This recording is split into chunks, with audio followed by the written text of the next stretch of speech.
it's me, Raven. Hello, everybody. Welcome in. We are doing our story times again tonight. Hello. I see we have Tsukiyomi. We have Divad, of course. We have Rose. Hi, Rose. And Vet and Cage. Yay. How am I getting first? Huh? Oh, yeah. How are you pulling that off? Yeah. I was like, oh, did I mess up? No. It's just like, yeah, you have been getting first a lot. Good job. Alright. So, where we had left off with the stories, we are reading through Andrew Lang's collection of the Arabian Nights, which means a few trims, a few changes, and whatever cleaning up he decided to do. But we've read through a few of them, and we're gonna keep going. At first, it was a lot of this story inside of that story inside of that story kind of a thing, and then suddenly there's just the next stuff. Where did we land on it? Yeah, it was just suddenly the 7 Voyages of Sindbad the Sailor. Because our last story was about the 3rd calendar, son of a king, and how all that went. And it just ended with, he was telling his story to not die, and the person who was threatening him just said, okay, well, go wherever you want, I pardon you, but depart immediately. And then we just jump straight into more stories. I assume we're still in the wider framing of Scheherazade telling her story to her sister / her new husband to make sure that her new husband doesn't kill her, but we'll see. Yes, hello, Rose. It's good. It's going all right. Yeah, all right. So when we jump into these stories tonight, I'm assuming it's still under the same sort of frame, but it is what it is. So, okay. The 7 Voyages of Sindbad the Sailor, and there's a short one here to open up that, and then I guess we have the 1st, 2nd, 3rd, 4th, 5th, like all the way through 7, because, well, yeah, it said 7, so there's gonna be 7.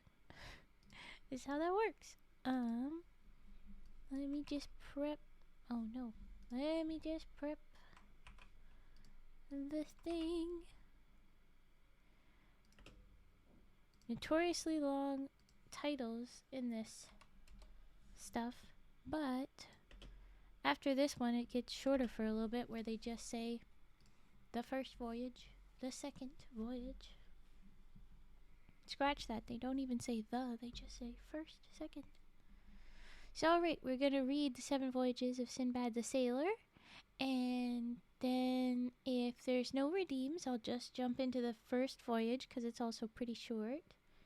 And then we'll take breaks, redeem triggers as you would like. I'll get to them in between stories as usual. Let's see what the heck this next set of nonsense is. In the times of the Caliph Harun al-Rashid, there lived in Baghdad a poor porter named Hindbad. Is this the porter that was our guy? The porter, is this all his story? Maybe it's not outside. Maybe that last story was ended like all 3 of you calendars, because we still had the no, we already got the porter story. Never mind. And then he sat with them. Never mind. Okay, somebody else. Because we've referred to Baghdad in the last set of stories, as well as Harun al-Rashid. So, like, that's how we were That's who some of them were going to go see, so I'm not sure. Oh, hi, Andy. Aw, thank you for popping in, and no worries. I don't keep attendance. You don't have to make excuse. You don't have to explain. You don't have to be here. Well, thank you, Turt. We'll get to those soon. Alright, I guess, yeah, I assume this is a different porter, but, Okay, so Hindbad, a poor porter in Baghdad, who, on a very hot day, was sent to carry a heavy load from one end of the city to the other. Before he had accomplished half the distance, he was so tired that, finding himself in a quiet street where the pavement was sprinkled with rose water, and a cool breeze was blowing, he set his burden upon the ground and sat down to rest in the shade of a grand house. Very soon he decided that he could not have chosen a pleasanter place. A delicious perfume of aloes wood and pastilles came from the open windows and mingled with the scent of the rose water which steamed up from the hot pavement. Within the palace he heard some music, as of many instruments cunningly played, and the melodious warble of nightingales and other birds, and by this, and the appeasing smell of many dainty dishes of which he presently became aware, he judged that feasting and merrymaking were going on. He wondered who lived in this magnificent house which he had never seen before, the street in which it stood being one which he seldom had occasion to pass. To satisfy his curiosity, he went up to some pleasantly, brain, why did you pull that word out? So, to some splendidly dressed servants who stood at the door, and asked one of them the name of the master of the mansion. "What," replied he, "do you live in Baghdad and not know that here lives the noble Sindbad the sailor, that famous traveler who sailed over every sea upon which the sun shines?" Ooh, so each voyage is going to be one of the 7 seas. That's cool. I like that. Okay. The porter who had often heard people speak of the immense wealth of Sindbad could not help feeling envious of one whose lot seemed to be as happy as his own was miserable. Casting his eyes up to the sky, he exclaimed aloud, "Consider, mighty creator of all things, the differences between Sindbad's life and mine. Every day I suffer 1,000 hardships and misfortunes and have hard work to get even enough bad barley bread to keep myself and my family alive, while the lucky Sindbad spends money right and left on and lives upon the fat of the land. What has he done that you should give him this pleasant life? What have I done to deserve so hard a fate?" So saying, he stamped upon the ground like one beside himself with misery and despair. Just at this moment a servant came out of the palace, and taking him by the arm, said, "Come with me. The noble Sindbad, my master, wishes to speak to you." You were yelling right in front of his house. "Who the fuck is this guy? Why he's got all the cool stuff? I want cool stuff." Someone responding with, "Well, I'll tell him, the weird pouty dude outside my house. Why are you yelling about me in the street? What the heck?" I think that's fair. Hindbad was not a little surprised at this summons, and feared that his unguarded words might have drawn upon him the displeasure of Sindbad. Yeah. So he tried to excuse himself upon the pretext that he could not leave the burden which had been entrusted to him in the street. However, the lackey promised him that it should be taken care of, and urged him to obey the call so pressingly that at last the porter was obliged to yield. He followed the servant into a vast room where a great company was seated round a table covered with all sorts of delicacies. In the place of honor sat a tall, grave man, whose long white beard gave him a venerable air. Behind his chair stood a crowd of attendants, eager to minister his wants. This was the famous Sindbad himself. The porter, more than ever alarmed at the sight of so much magnificence, tremblingly saluted the noble company. Sindbad, making a sign to him to approach, caused him to be seated at his right hand, and himself heaped choice morsels upon his plate, and poured out for him a draught of excellent wine, Presently, when the banquet drew to a close, spoke to him familiarly, asking his name and occupation. "My lord," replied the porter, "I am called Hindbad." "I am glad to see you here," continued Sindbad. Is his name Sindbad or Sindbad? Oh, it is Sindbad. Is that what the title said? Did I misread that? Yeah. He's not Sinbad. He's Hind and Sindbad. Sneaky little D's. Okay. I don't know how I missed that.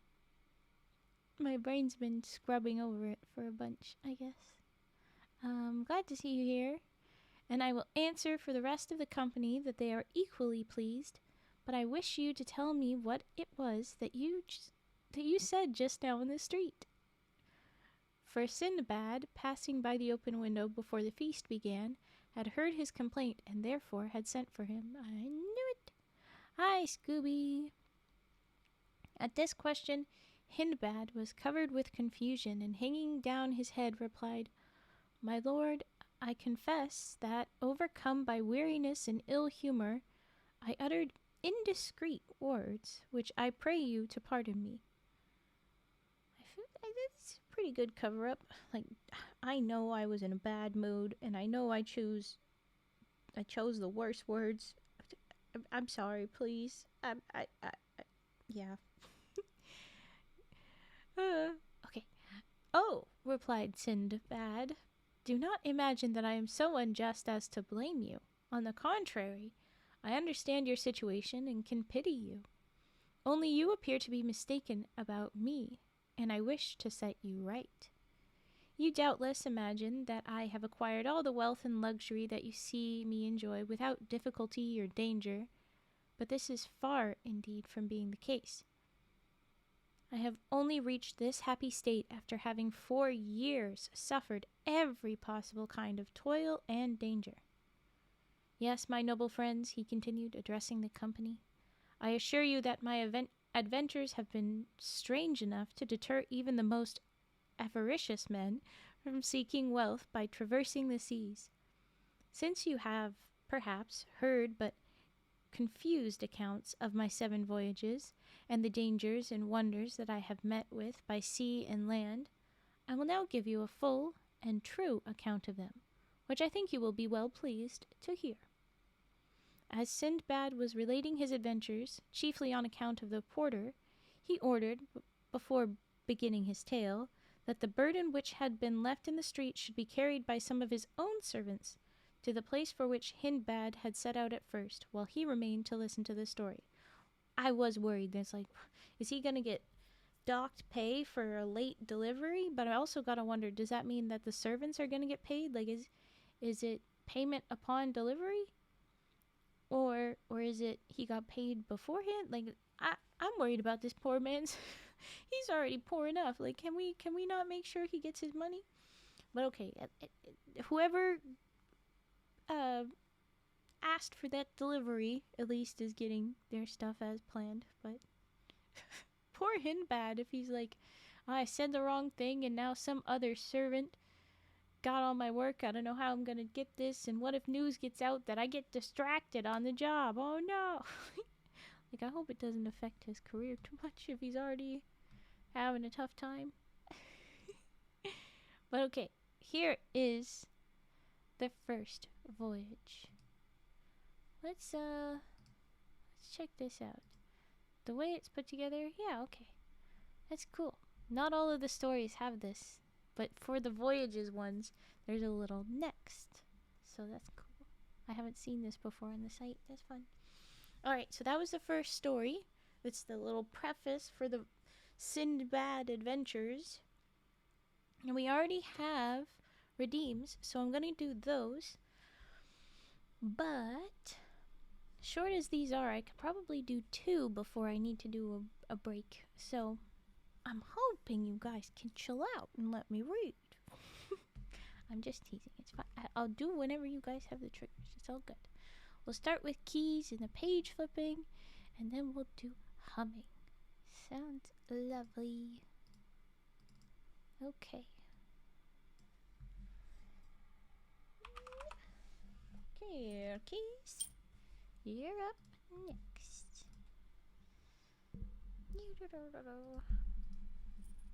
Okay.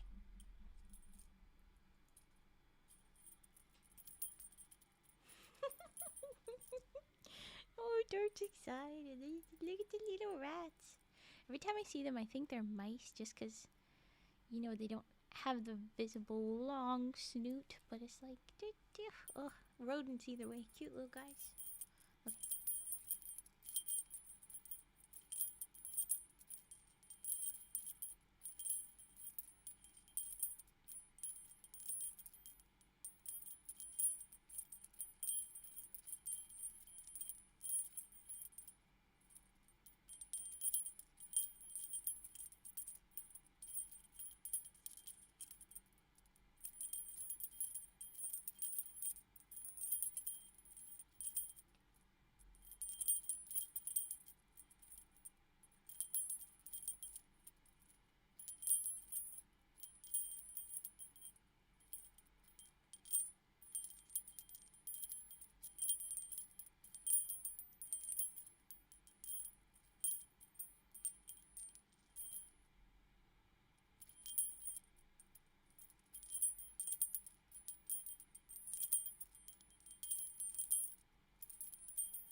There we go with the keys.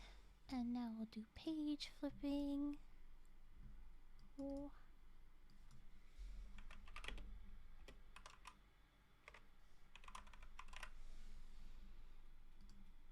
So we'll do the little book and then the big book. Come here, books.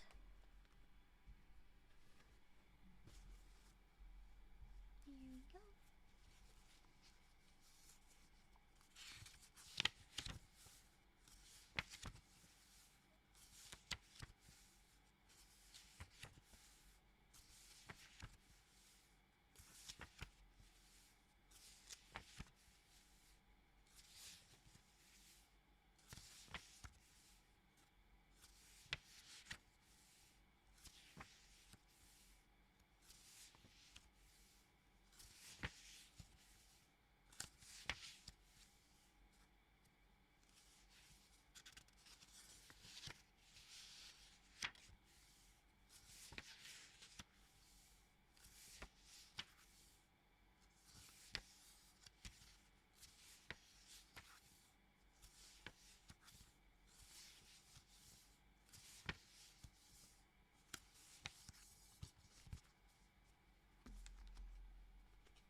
Big book.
There you go with the page flipping.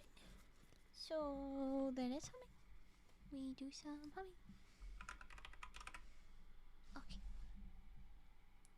I'll hydrate quick.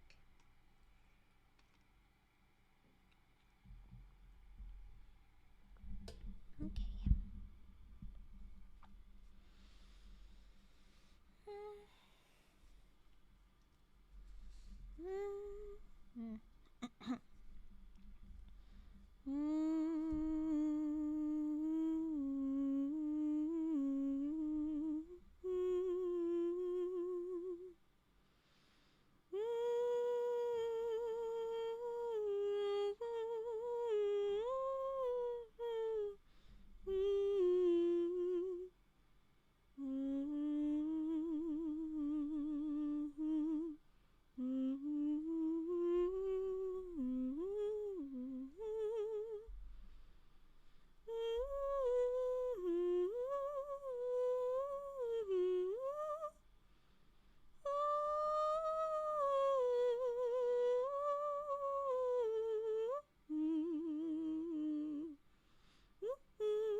Okay, we're gonna move right on. Now you hit me with the pirate cat. There's a very cute pirate cat. I love it. I love a really cheaply done Photoshop. You've seen my emotes, you know. Oh my gosh. Hello. Hello, Putty Tat. Hello. We gotta move on. We have the first voyage to read. That is what is up next. I do think I need to do a big cough. You can tell my voice is not quite best. It's not awful, it just feels a little bit off. So give me 1 moment while I make a big sound that is too big for an ASMR stream.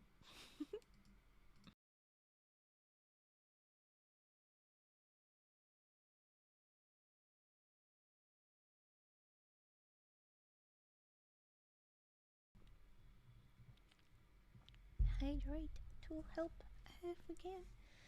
Okay. First, Voyage. Off we go with Sindbad. I'm excited. Okay. I had inherited considerable wealth from my parents. Well, Sindbad, you did get your wealth easily then. It's right there. In the first half of the first sentence. In the first quarter of the first sentence. Are you kidding me? Okay, then he says, and being young and foolish, I at first squandered it recklessly. So, okay, I guess. Still.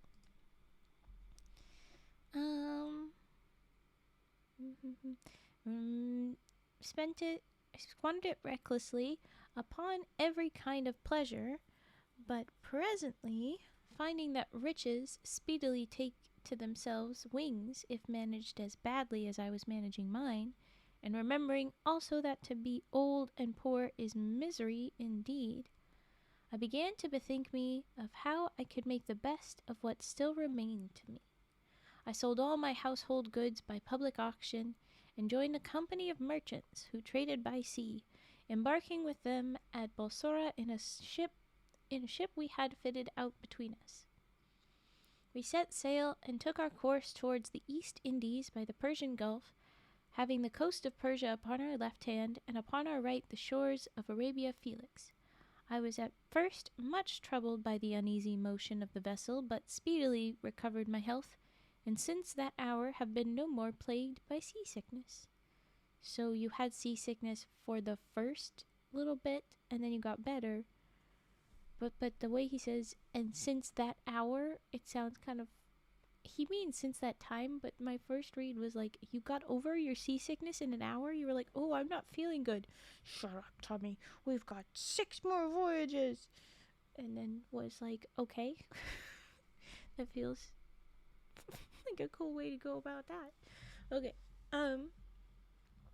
From time to time, we landed at various islands where we sold or exchanged our merchandise. And one day, when the wind dropped suddenly, we found ourselves becalmed close to a small island like a green meadow, which only rose slightly above the surface of the water.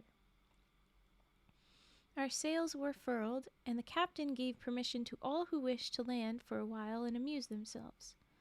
I was among the number, but when, after strolling about for some time, we lighted a fire and sat down to enjoy the repast which we had brought with us, we were startled by a sudden and violent trembling of the island, while at the same moment those left upon the ship set up an outcry bidding us to come on board for our lives, since what we had taken for an island was nothing but the back of a sleeping whale. You said it looked like a green meadow. This was a green whale? And the shaking, I was like, oh no, it's a volcano island. It's a fucking whale? It's a whale. Did anyone know about the green whales? I ain't seen that. That's wow. Okay. Don't worry about it. You're here now. I don't keep attendance. It's okay. It's okay. All right, we're in the back of a sleeping whale. Okay. Those who were nearest to the boat threw themselves into it. Others sprang into the sea, but before I could save myself, the whale plunged suddenly into the depths of the ocean, leaving me clinging to a piece of the wood which we had brought to make our fire. Meanwhile, a breeze had sprung up, and in the confusion that ensued on board our vessel, in hoisting the sails and taking up those who were in the boat and clinging to its sides, no one missed me, and I was left at the mercy of the waves. Well, yeah, no one misses a little Nepo baby. As far as they knew, you were a little rich boy. Okay, fine. But all right, they left. They were hurrying out. All that day I floated up and down, now beaten this way, now that, and when night fell I despaired for my life.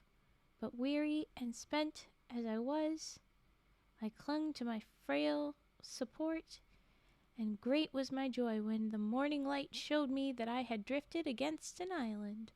Hell yeah! Is this time is a real island? Don't tell me it's another whale. Also, don't tell me it's an active volcano, because that wouldn't be good either. Never seen a green whale. Yeah, I don't know why they thought it was a green meadow. I guess that was the last one of those, maybe? I don't know what happened to the green whales. Maybe it just had enough algae on it. I don't know. I don't know how. Okay. The cliffs were high and steep. Oh, it is a volcano, ain't it? Oh no.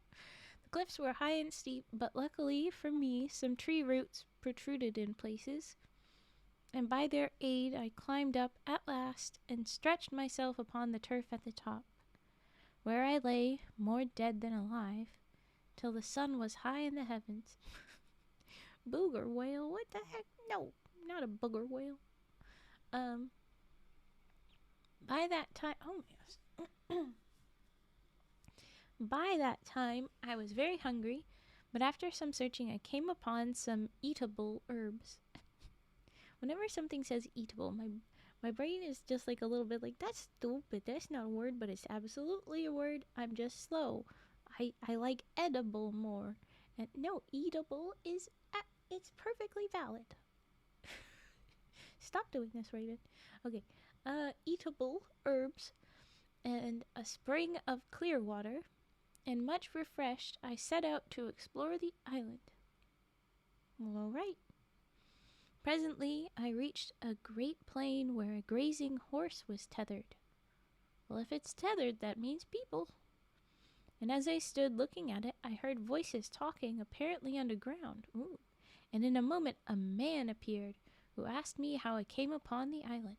I told him my adventures, and heard in return that he was one of the grooms of Mirage, the king of the island, and that each year they came to feed their master's horses in this plain.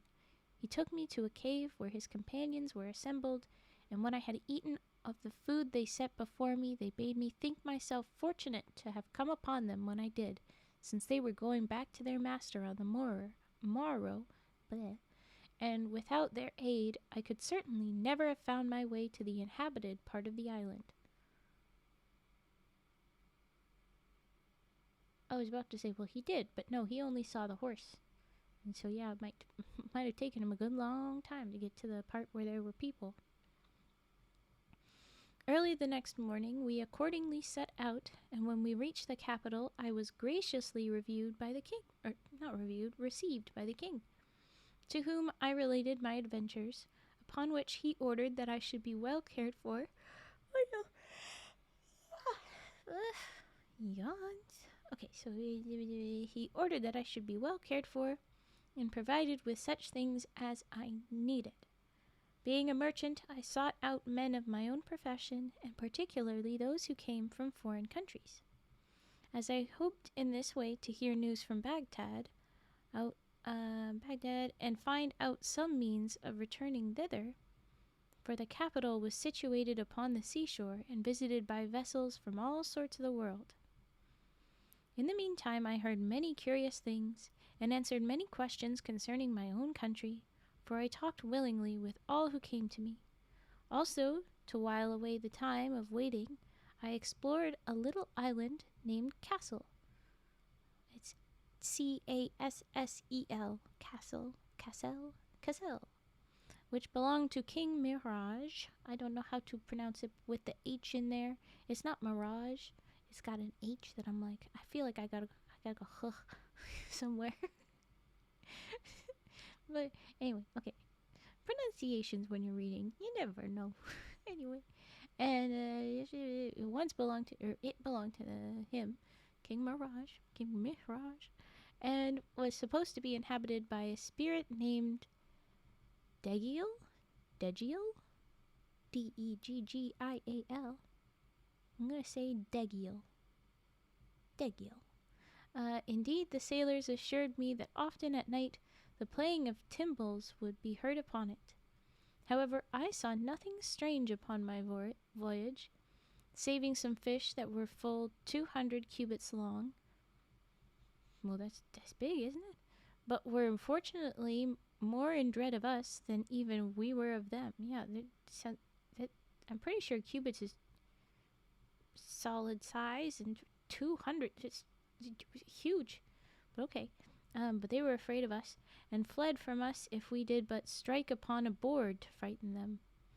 Other fishes there were only a cubit long, which had heads like owls.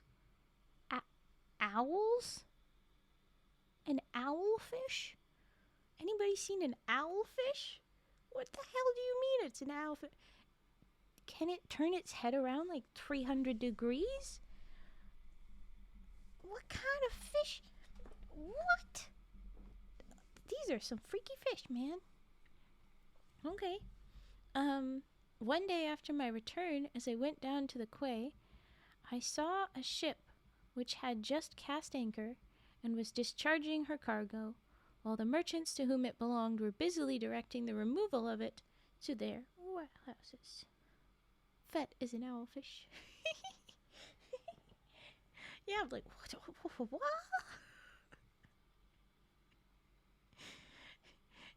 Did Fett pull a Lahonk and create a new species? Nah. But what? Okay.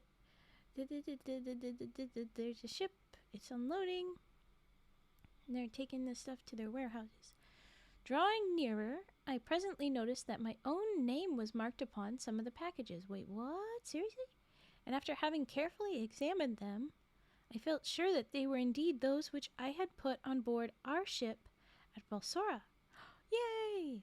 I then recognized the captain of the vessel, but as I was certain that he believed me to be dead, I went up to him and asked who owned the packages that I was looking at. Would he not recognize you? Shouldn't he recognize you? Okay, but sure. He says, there was on board my ship, he replied, a merchant of Baghdad named Sindbad. One day he and several of my other passengers landed upon what we supposed to be an island, but was really an enormous whale floating asleep upon the waves. No sooner did it feel upon its back the heat of the fire which had been kindled, than it plunged into the depths of the sea. Several of the people who were upon it perished in the waters, and among others this unlucky Sindbad. This merchandise is his, but I have resolved to dispose of it for the benefit of his family, if I should ever chance to meet with them. It's a very long way of saying, oh yeah, one of our dudes died, it says. That's all you gotta say. But I guess, you'll never believe we thought a whale was an island. Captain, said I am that Sindbad whom you believe to be dead, and these are my possessions. When the captain heard these words, he cried out in amazement, Lack-a-day!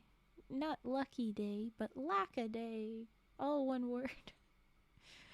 And what is the world coming to? In these days there is not an honest man to be met with. Oh, he thinks you're lying. Did I not with my own eyes see Sindbad drown, and now you have the audacity to tell me that you are he? I should have taken you to be a just man, and yet for the sake of obtaining that which does not belong to you, you were ready to invent this horrible falsehood. If you knew it was me that was drowning by sight, why can't you tell it's me right now? Why the hell can't he recognize you? Have patience and do me the favor to hear my story, said I. Speak then, replied the captain. I'm all attention. Well, clearly not. You can't even recognize me? What the hell? So I told him of my escape and of my fortunate meeting with the king's grooms, and how kindly I had been received at the palace. Very soon I began to see that I had made some impression upon him, and after the arrival of some of the other merchants, who showed great joy at once more seeing me alive, yeah, they recognized you, he declared that he also recognized me. He didn't recognize you for shit. Are you kidding? Liar. Throwing himself upon my neck, he exclaimed, Heaven be praised that you have escaped from so great a danger. As to your goods, I pray you take them and dispose of them as you please. Why would he throw away his own goods? What? But okay. I thanked him and praised his honesty, begging him to accept several bales of merchandise in token of my gratitude. What do you mean? What? Why would you give him stuff for him? What? I'm so lost. But he would take nothing. Good?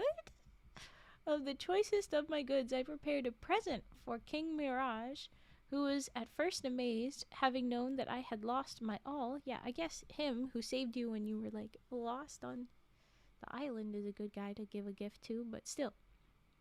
However, when I had explained to him how my bales had been miraculously restored to me, he graciously accepted my gifts, and in return gave me many valuable things.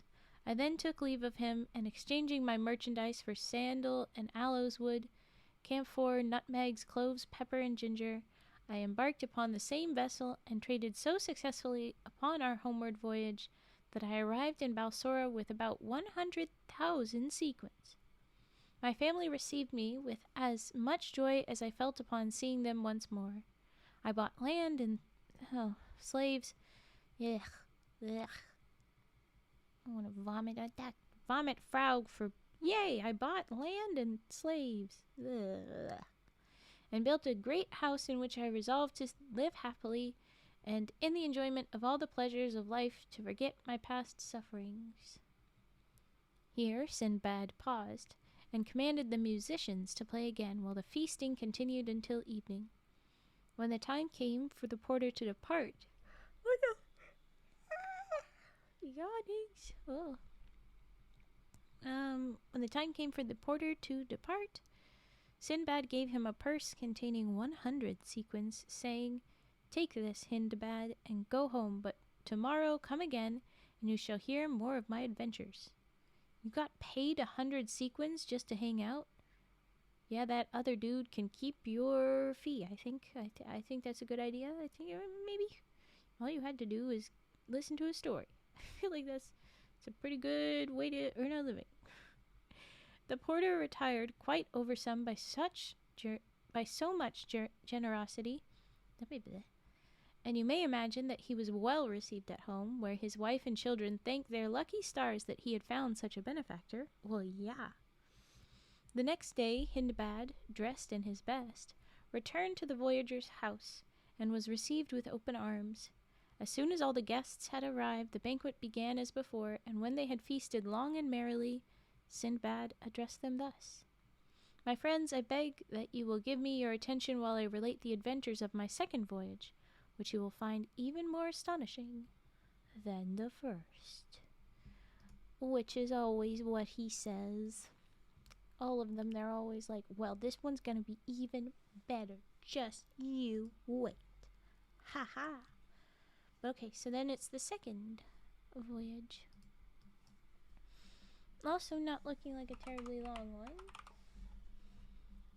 So I think I'll read through that and then we'll have another break.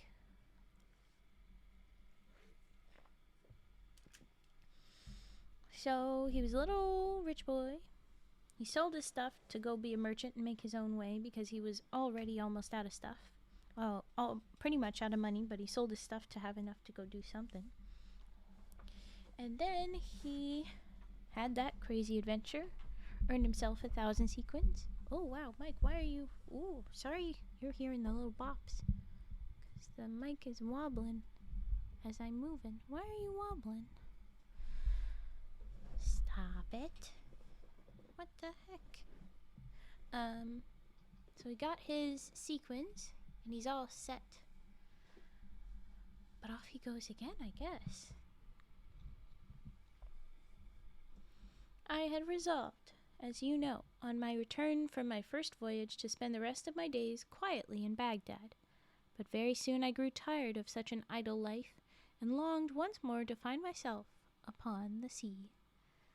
I procured, therefore, such goods as were suitable for the places I intended to visit, and embarked for the second time in a good ship with other merchants whom I knew to be honorable men. Well, where are we headed? What kind of goods do you need to have for these places? What are we talking about? We went from island to island, often making excellent bargains until one day we landed at a spot which, though covered with fruit trees and abounding in springs of excellent water, appeared to possess neither houses nor people. While my companions wandered here and there, gathering flowers and fruit, I sat down in a shady place, and having heartily enjoyed the provisions and the wine I had brought with me, I fell asleep, lulled by the murmur of a clear brook which flowed close by. How long I slept I know not, but when I opened my eyes and started to my feet, I perceived with horror that I was alone, and that the ship was gone. Well, god damn it, you're the one that paid for this shit. Okay, why everybody always abandoning Sindbad?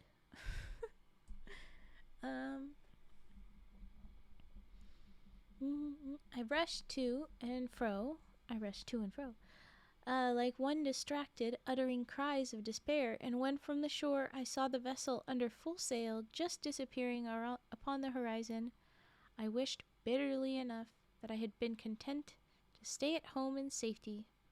But since wishes could do me no good, I presently took courage and looked about me for a means of escape. When I had climbed a tall tree, I first of all directed my anxious glances towards the sea, but finding nothing hopeful there, I turned landward, and my curiosity was excited by a huge, dazzling white object, so far off that I could not make out what it might be. Thank you for the stretch. I'll do the stretch.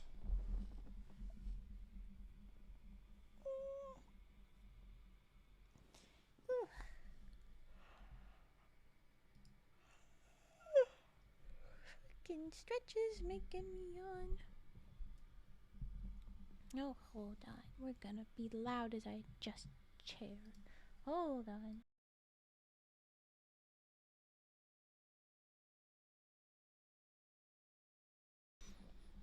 Okay. Okay. So we turn landward. He's wondering what the heck this huge, dazzling white object is. Descending from the tree, I hastily collected what remained of my provisions and set off as fast as I could go towards it. As I drew near it, it seemed to me to be a white ball of immense size and height, and when I could touch it, I found it marvelously smooth and soft. Huh? Immense size and height. Smooth and soft. I was going to say it's stone, but soft.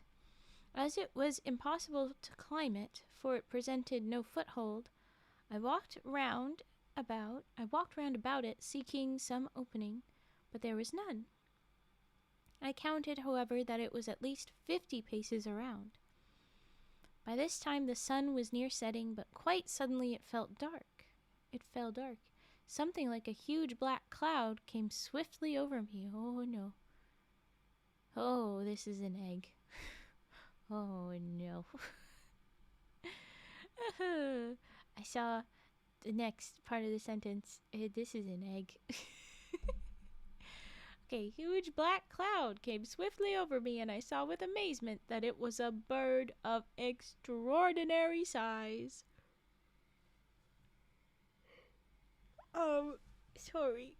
If it's 50 paces around, that's one big bird butthole. Oh, this is a big bird. Okay.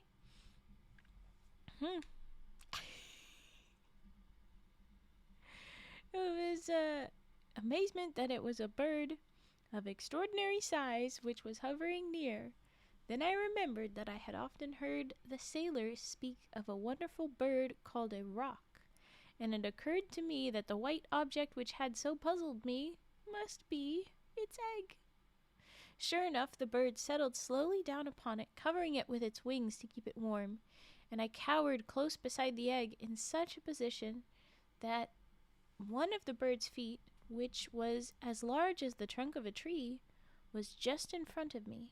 Taking off my turban, I bound myself securely to it with the linen, in the hope that the roc, when it took flight next morning, would bear me away with it from the desolate island. And it's just like chill with something being tied to its leg.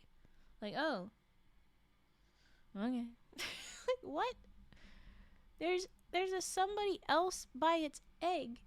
Would it not get very defensive, protective, territorial? What the heck? What the heck? Well, okay. He wants to trust that it'll take it away, take it from the island. And this was precisely what did happen. As soon as the dawn approached, the bird rose into the air, carrying me up until I could no longer...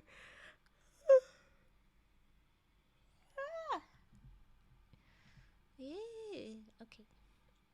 Till I could no longer see the earth. And then suddenly it descended so swiftly that I almost lost consciousness. When I became aware that the roc had settled and that I was once again upon solid ground, I hastily unbound my turban from its foot and freed myself, and that not a moment too soon, for the bird, pouncing upon a huge snake, killed it with a few blows from its powerful beak, and seizing it up, rose into the air once more and soon disappeared from my view. How big a snake is it that it needs multiple blows from a giant bird? I'm sure that snake is either as small as a worm to it, to like a normal, fairly big bird, but... What? Oh, also, okay. When I had looked about me, I began to doubt if I had gained anything by quitting the desolate island. Well, I mean, you're in a different island. Also, you went from one that was definitely really pretty to a different one. We'll find out what it's like. The valley in which I found myself was deep and narrow and surrounded by mountains which towered into the clouds, and were so steep and rocky that there was no way of climbing up their sides. As I wandered about, seeking anxiously for some means of escaping from this trap, I observed that the ground was strewed with diamonds, some of them of an astonishing size. Woohoo! This sight gave me great pleasure, but my delight was speedily damped when I saw also numbers of horrible snakes, so long and so large that the smallest of them could have swallowed an elephant with ease. Okay, yeah, no wonder that rock ate that giant. That's an obscenely large snake. Okay. Unfortunately for me, they seemed to hide in caverns of the rocks by day and only came out at night, probably because of their enemy, the rock. Except for that one idiot that got ate. Hee hee hee. But okay, so you're safe for now. At nighttime, you're gonna have to be on guard. Alright.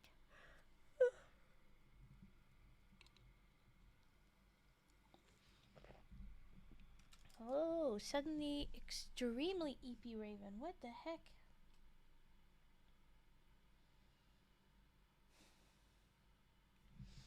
Okay. What is with it? Okay. All day long, I wandered up and down the valley, and when it grew dusk, I crept into a little cave, and having blocked up the entrance to it with a stone, I ate part of my little store of food and lay down to sleep. But all through the night the serpents crawled to and fro, hissing horribly so that I could scarcely close my eyes for terror. Yeah, I would say it would be smart to not just hang out, but you did block it with a stone so that you are theoretically safe. I worry that they're so strong that they could get through it. Ah, Pudgy! Welcome, welcome. Let's drop some raining money frogs. Where are you? Load. There you go, the 7 TV one. Thank you, Pudgy. I have uploaded yesterday's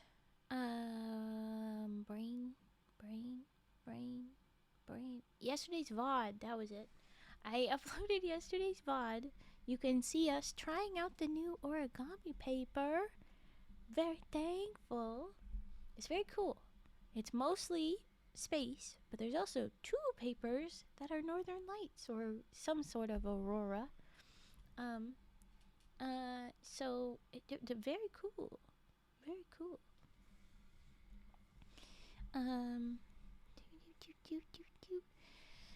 Oh, I'm glad I am comforting to you. It's a very good compliment. Welcome in.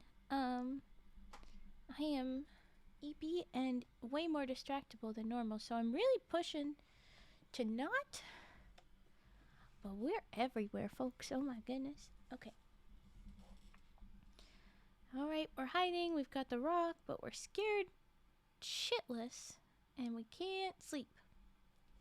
I was thankful when the morning light appeared, and when I judged by the silence that the serpents had retreated to their dens, I came tremblingly out of my cave and wandered up and down the valley once more, kicking the diamonds contemptuously out of my path, for I felt that they were indeed vain things to a man in my situation. Well, yeah, absolutely. There's no use to fancily stacked carbon when you're just isolated in a snake-infested island, a giant snake-infested island. Not giant island, giant snakes. And there's that big old bird that shows up. Yeah. Okay. At last, overcome with weariness, I sat down upon a rock. But I had hardly, this time it's R-O-C-K, not just R-O-C, it's not the bird, it's a stone. But I had hardly closed my eyes when I was startled by something which fell to the ground with a thud close beside me.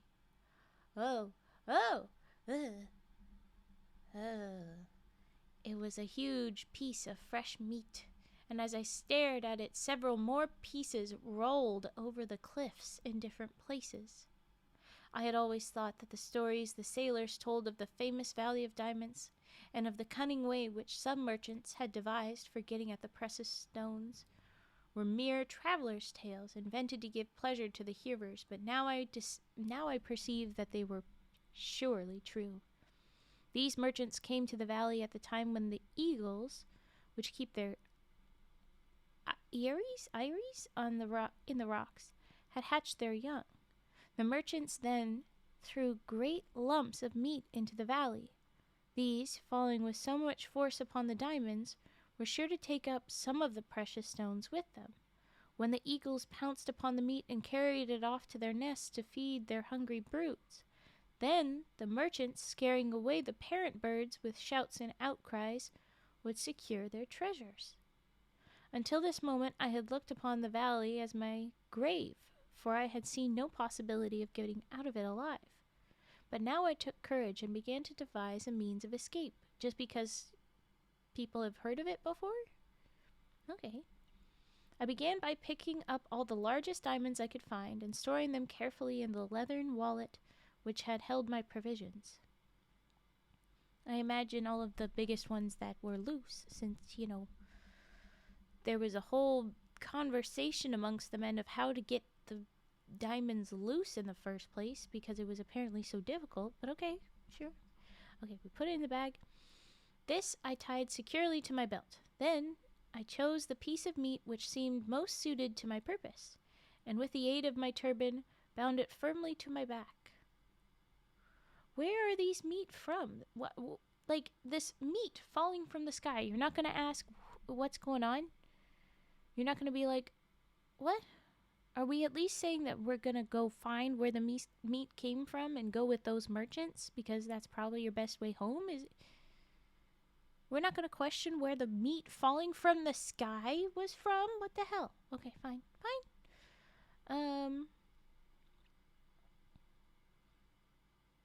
Chose a piece of meat which seemed most suited to my purpose, and with the aid of my turban bound it firmly to my back. Ooh.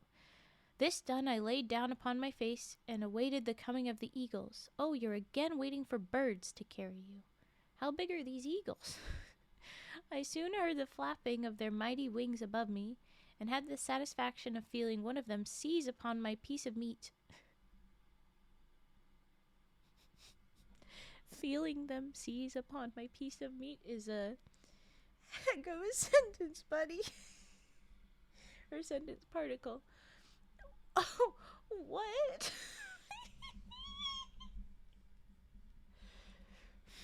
I'm gonna start it over just so you really appreciate it, folks. I soon heard the flapping of their mighty wings above me, and had the satisfaction of feeling one of them seize upon my piece of meat, and me with it, and rise slowly toward his nest, into which he presently dropped me.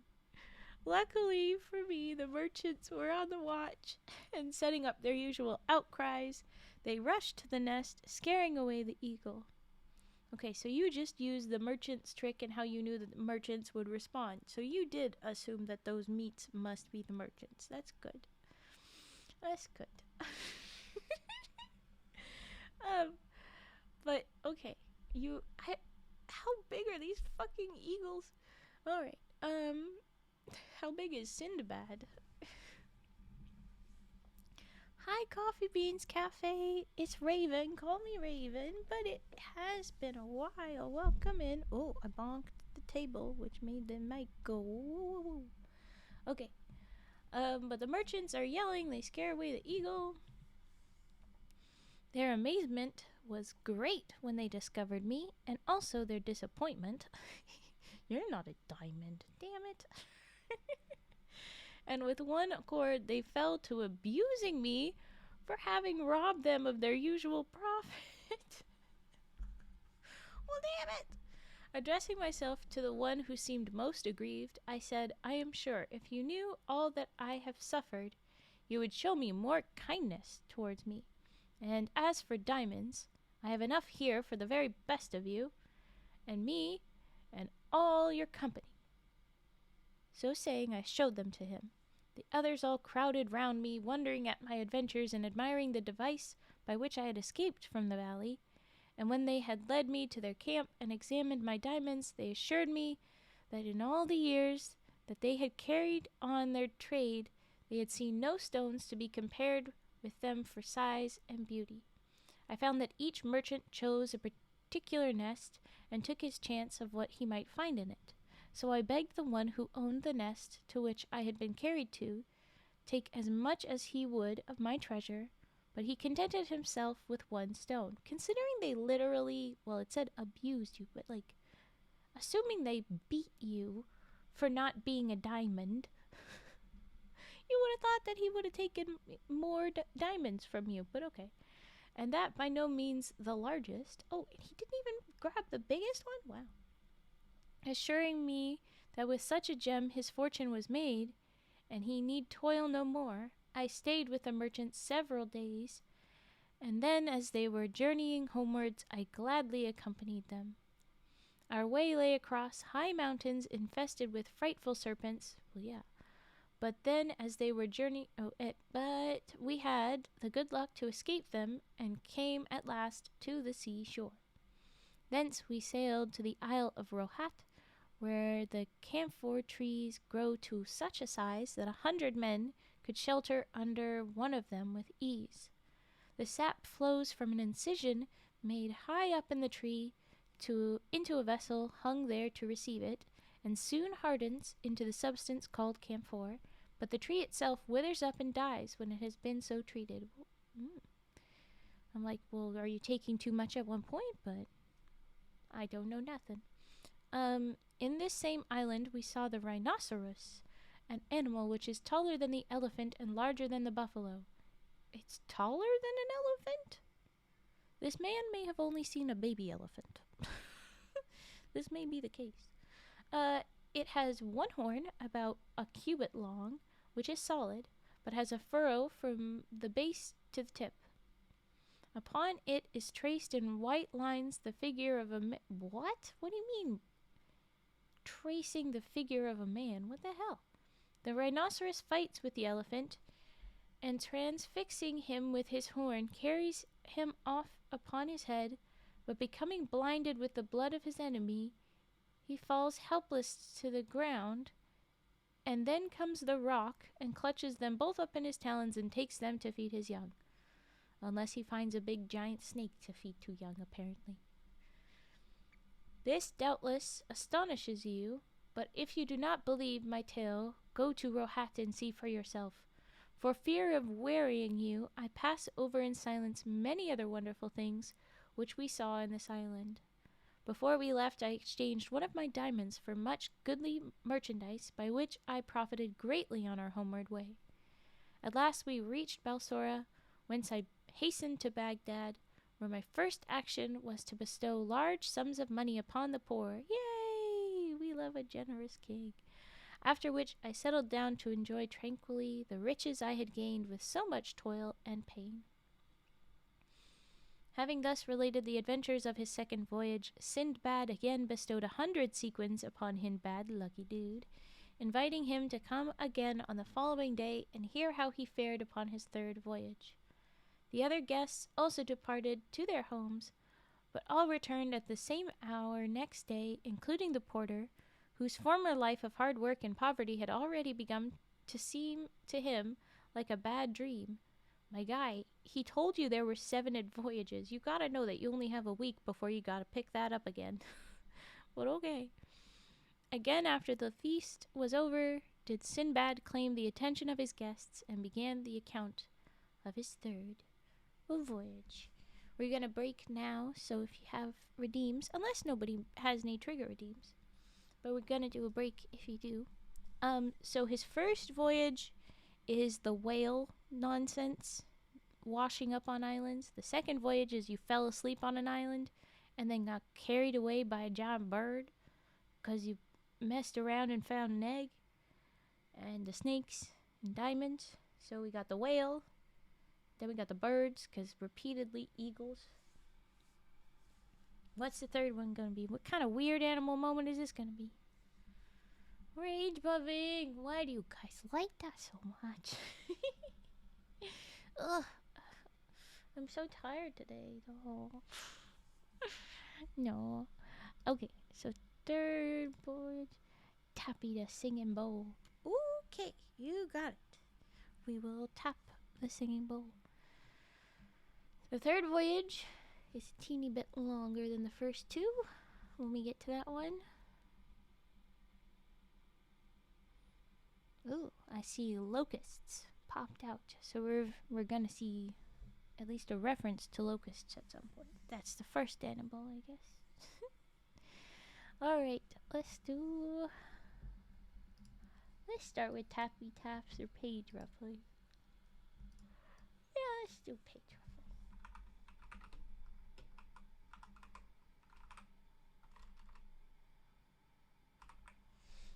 Thank you for the follow, Senior Kato.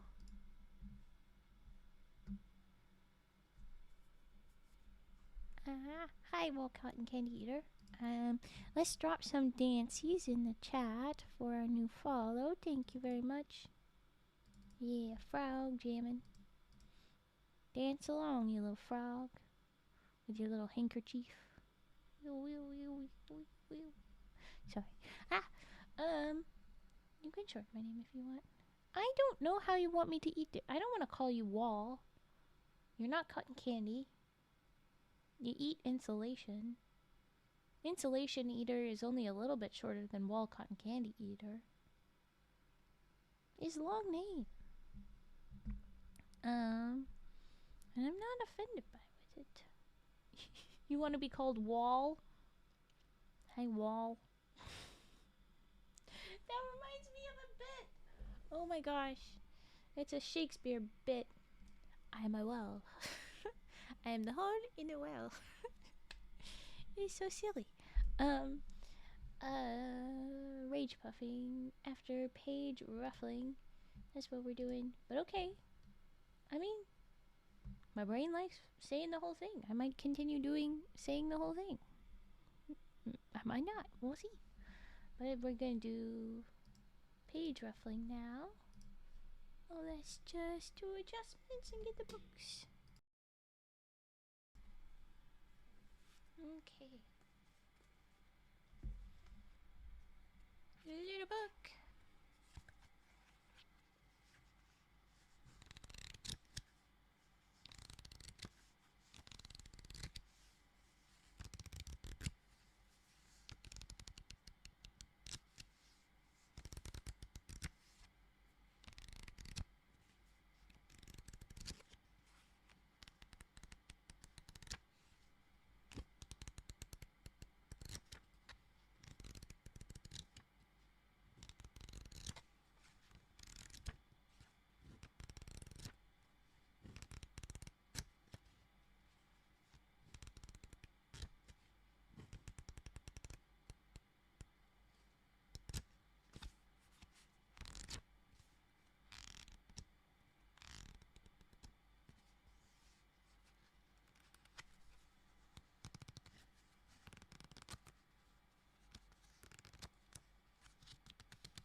Now it's a little book.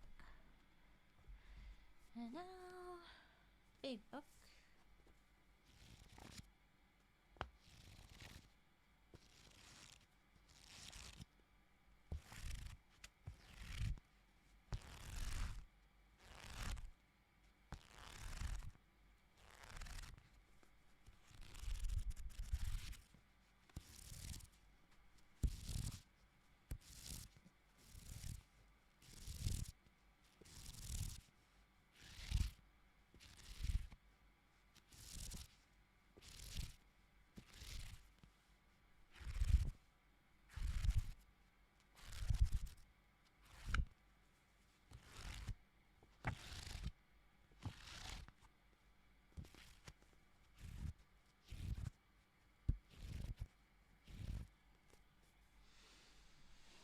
Oh boy, we've got sniffs too.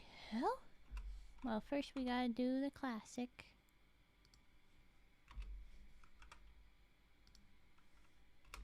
Rage puffin' time. Oh boy, I gotta rage. Oh boy. Oh boy.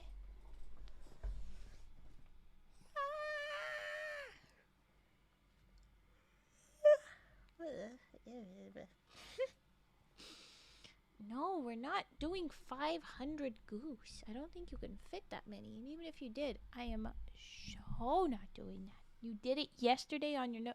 I'm terrified.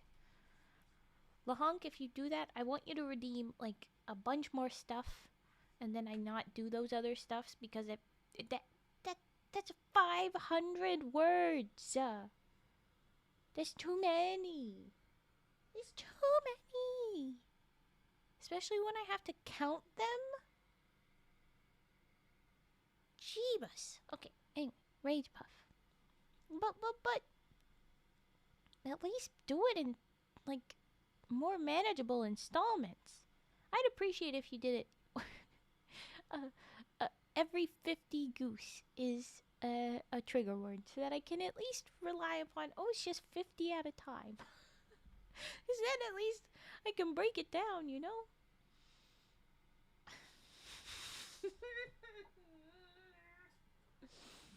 Yeah, I was fairly certain you'd go forward to count it all out.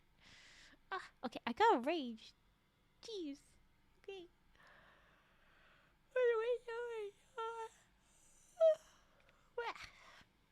An angry yawn.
Did I always put that much effort into my Rage Puffs? Because it physically aches nowadays. And it feels like it's gotten louder. It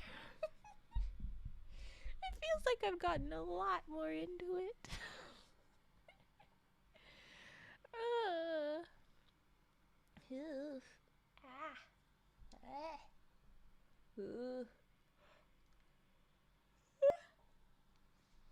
Yeah. Okay, good night. That was all the energy I had. Good night. I joke. Okay. 500 goose. I scared you, huh? Laugh, frog. I am not. You are not late. I do not keep attendance for Judd. I am running out of energy.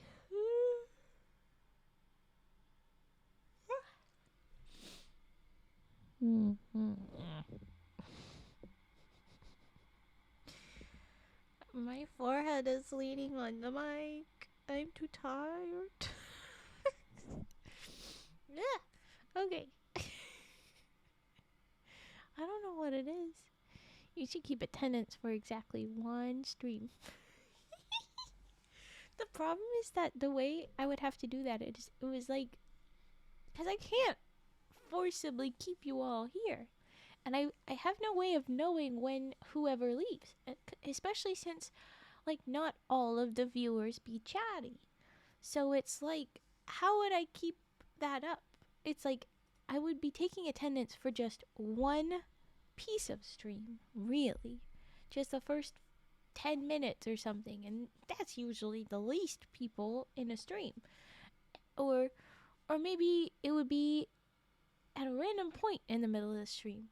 Maybe I could do that. Maybe I'll do that in a subathon. Maybe I'll pick a random number of subs and I'll be like, okay, ring the bell. This is the attendance milestone. Sound off. Who's here? Objection, my water bill will prove I shower. Maybe you just run the water. Doesn't mean that you actually go in there. That'd be cute. I love that. Well, maybe I will. Surely you left the tap running. Yeah, maybe. Uh.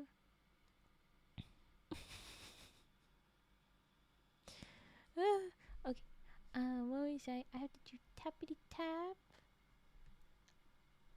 I'm glad you're all clean, Frigid. I'm glad you had good shower, probably. But still, either I would be asleep or late. Well, I don't know, okay? I don't know. Actually, I think I know exactly. When I would do it. It wouldn't be the very start, and it wouldn't be the very end. It would be based on milestone. So it could be at any point. It would be dependent on however many extensions, as I've been calling them, subs or certain chunk of bits we reach in subathon. You know what? I think I will do that. I don't know what would happen if you're late or not, if you're absent.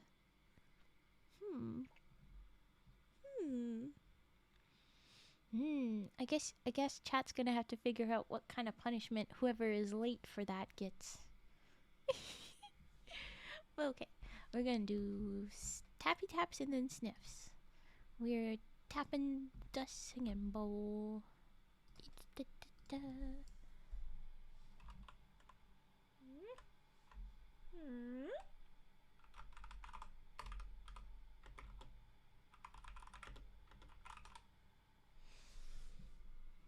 Native eucalyptus and mint head and shoulder shampoo and Cetaphil acne sensitive skin. There, if I don't shower, how would I know what products I use? Maybe you bought them but didn't do it. Water company during peak hours? Money. Instead of public flogging, they get a public frogging. Does that mean we yeet frogs at them? That only hurts frogs more. No.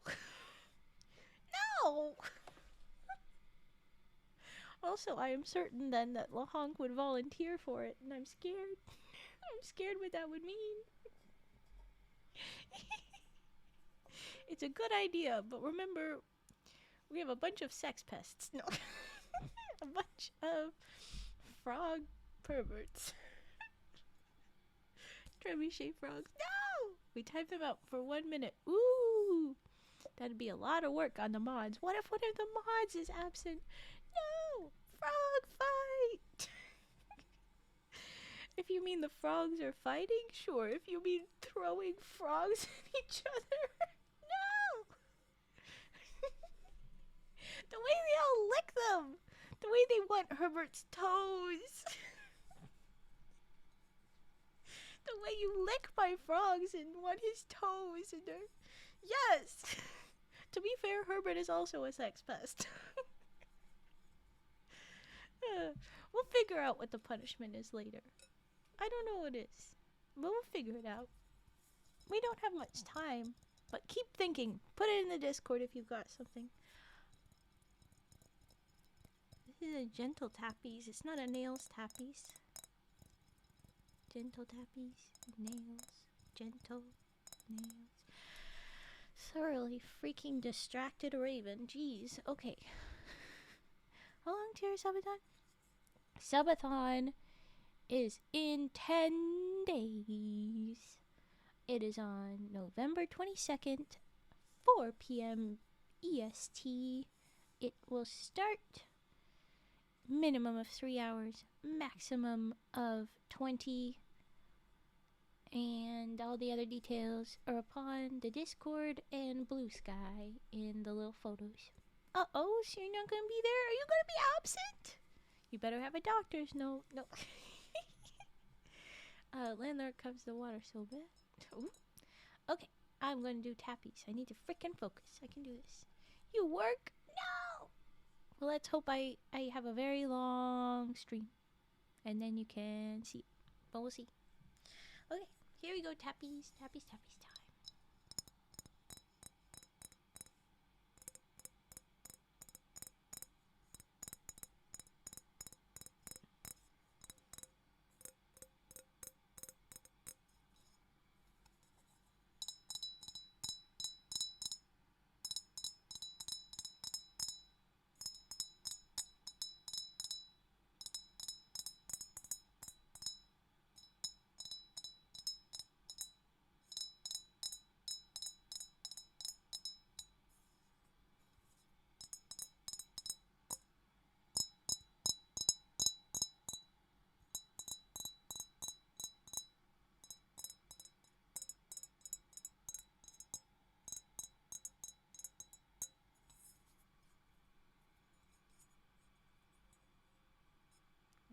testing out different ways to hold it while tapping. Hold on.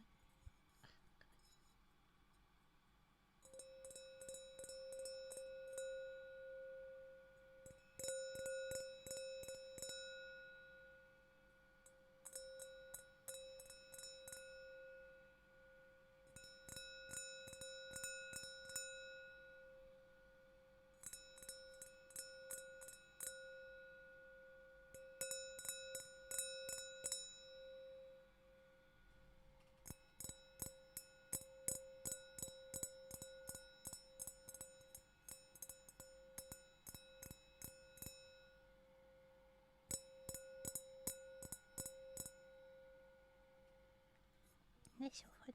Depending on where you hold it, because it's concave and convex.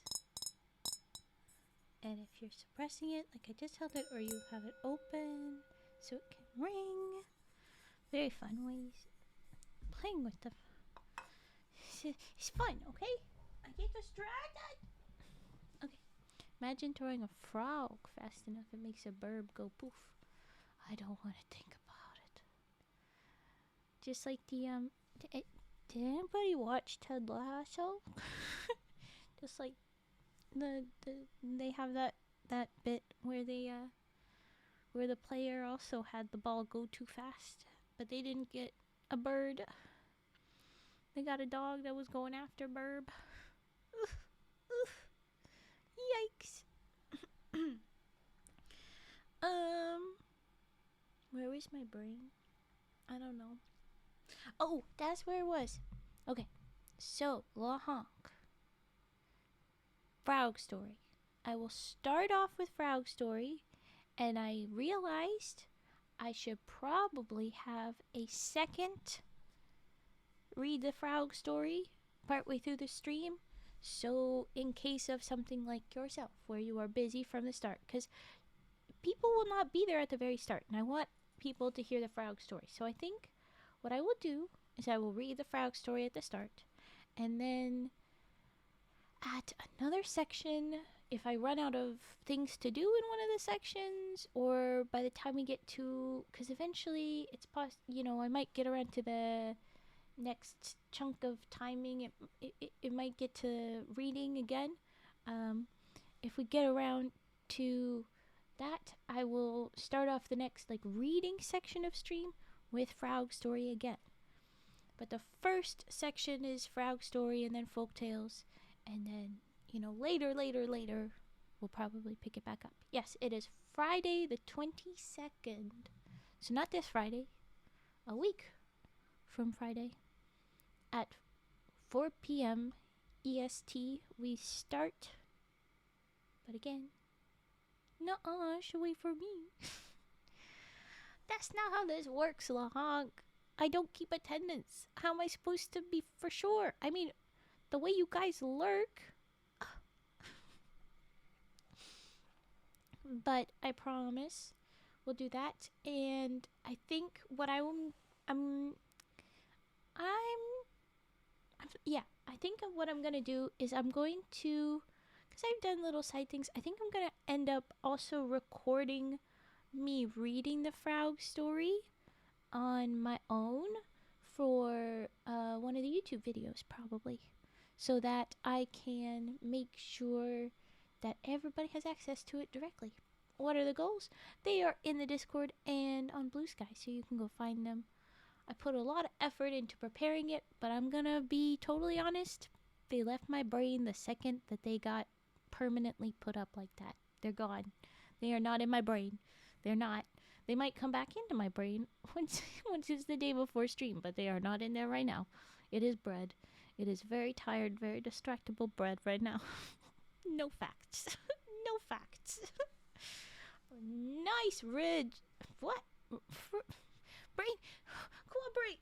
I was saying ridge, and no. Nice. Not frizz, neither. Riz. Frigid. There you go. I can't frickin' word. I told you it was bread. I told you it was bread. Also, there's Pudgy. I've never lurked a day in my life. Immediately lurks. You little shit. Huh. And I've decided maybe I'll call you Wally. Wally! Could get better Riz. I hope you get better Riz another time. Try out some of your other numbers, maybe. And then, yeah, feel free to eep and lurk. Yeah, definitely none brain today. All bread. Riz Frigid? You heard her chat. Riz me up. Well, to be fair, I started with Ridge Frizzed. But okay. Ridge Frizzed.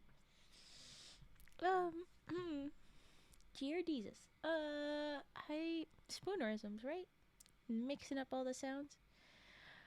I've sniffs to do, god dang it. I can't do nothing today. Oh my goodness. I think what I'm gonna do... Yes, drunk gaming we have done before. You remember? Were you there much long for the Oxenfree? It did not make it to YouTube really. And it could be in the thing. The plan for the different gaming ones is I'll give different games that I can handle, I know I can handle, and if someone else says it's something that runs similar amount, like it can't be through Steam, it can't be too much going on, then we'll do it. Like I've done Wormmate, and it's a little bit slow, but I can play. I don't play as well as I do when there's not VTube Studio and OBS and Twitch open, but it works. Minesweeper, boring. Pop Tropica is fairly laggy, but it work. And then Oxenfree through Netflix. it's like when I go through some of these other online stuff, there's more room on stuff. But still, before the subathon, to be prepared for some of the gaming stuff, I'm gonna be pulling as much off of my computer as I can, because also running as long as I will might in itself make things run slower just because it's been going too long. I'm very nervous that it will crash. It's very possible. So yeah. Hey, Frigid, that's a nice leg you got there. What's the chance you got another one? Ooh. I lost the other one in the war.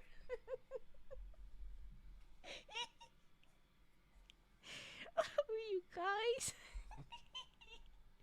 Oh, so dead. Oh, so dead. You guys are nuts. Oh my gosh. Very dead. We should have a dead frog, but if I used it, you guys would just kill the frog a bunch. You do too much to my poor crying frog. Oh. No. I thought I would do it, but now I can't. You would just kill the frogs. You would just actively kill them. God damn it. See, Pudgy? See the sex pests. Look at this poor frog. That or they're all druggies. They're trying to get high. He doesn't have drugs. He's radioactive. He won't get high. You'll just die. Oh, sorry, Cotton Candy Eater. I will do your sniffs now. Super distracted. All of the distracted. There's not as many F's. We need another F for sniff. There you go.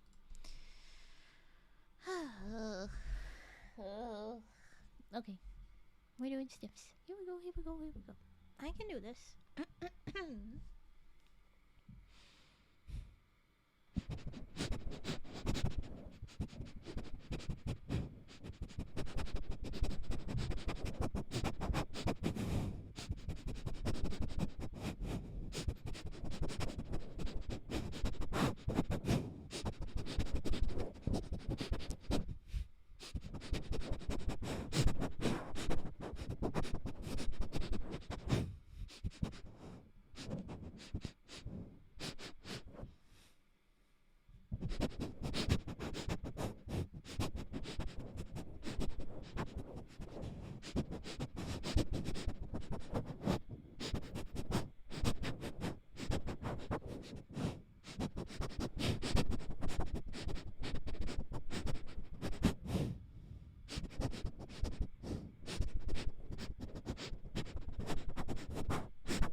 Star sniffs.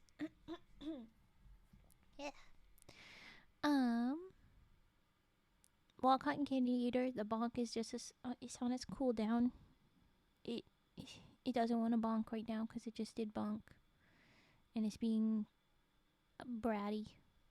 It shouldn't let the bonk you right now with that attempt. If everybody stops doing things for a minute, then the bot might cooperate. Yeah, I was about to tell you that there's also slap, but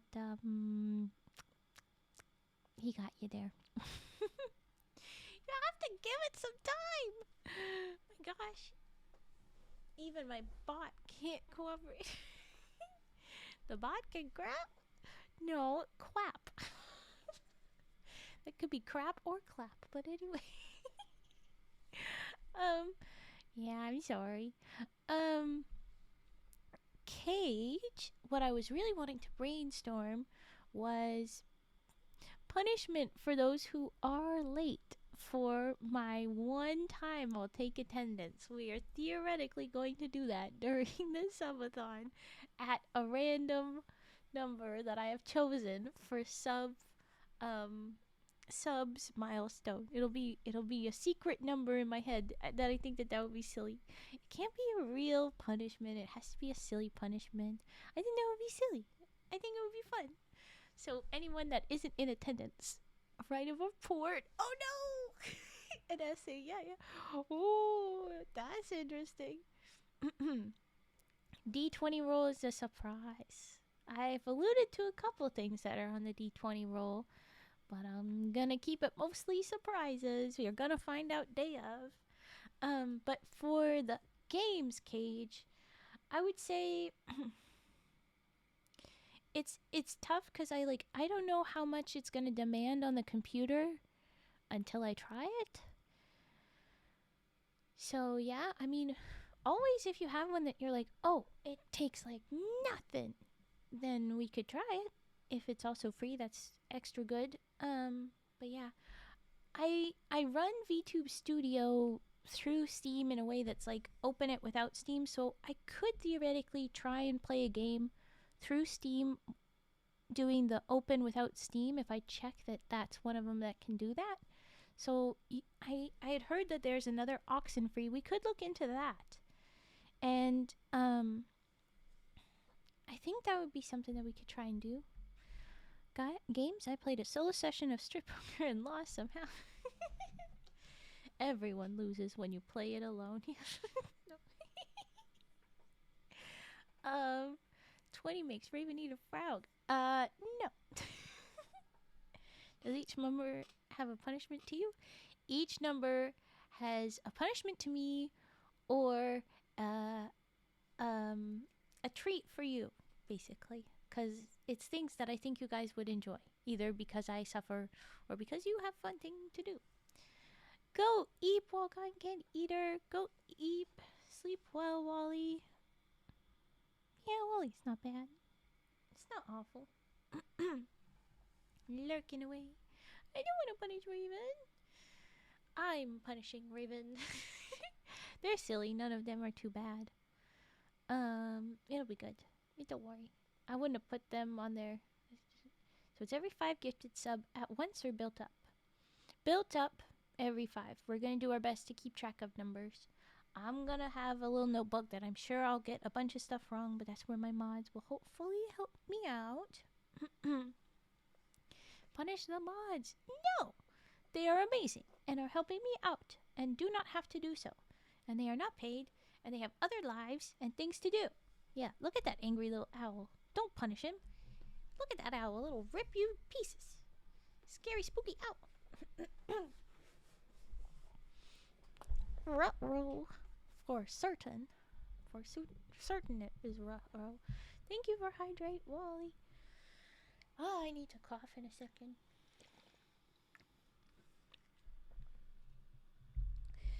This Storytime stream is getting thoroughly derailed by my distraction and our excitement for the subathon, and I'm not mad about it. I need to do big cough. 10 subs and the honk and mask killeth. Not if I taste like wall cotton candy. You know, you're not right. You're not right. You're not wrong is what I was going to say. It's probably accurate. Like, ooh, that's a good defense strategy for prey. Got the right idea. I smell mask. Huh? Oh. Huh? I'm glad you're with me, Pudgy. Okay. I hope we can tease lightly about it. Huh? Did you just learn English yesterday? I must have. I'm not doing great. I don't know what happened. Between yesterday's stream and now, something might have broke. Actually, there was a moment in this stream, I'm pretty sure, where my brain was like stalling. I think that's when it broke. I think I was sharing the one brain cell that I have access to, and someone took it. Whoops. Good defense method. Someone starts to tickle you, yell stop. I've got diarrhea.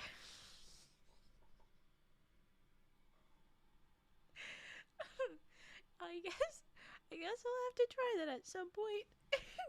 Hold on, I gotta cough.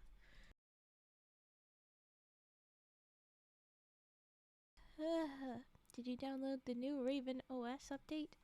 I did not. I think I have to eep for that, and I didn't get enough eep.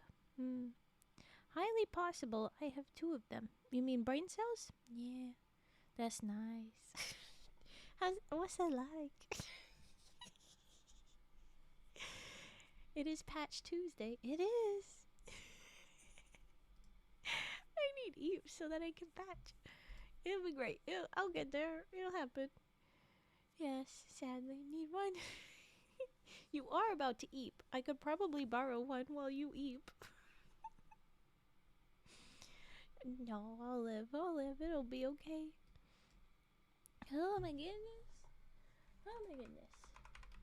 Let's prep for the next story. Hello, Mike. You're over here. I have to bend my neck weird. Let's prep for the next story. I'm leaning in to type, and that's why I sound far away. Raven OS update is when you beat a new loaf of bread into her brain via the ear with a mallet. Please no. Ow.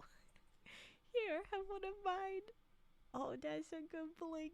Oh, that's a golden blink.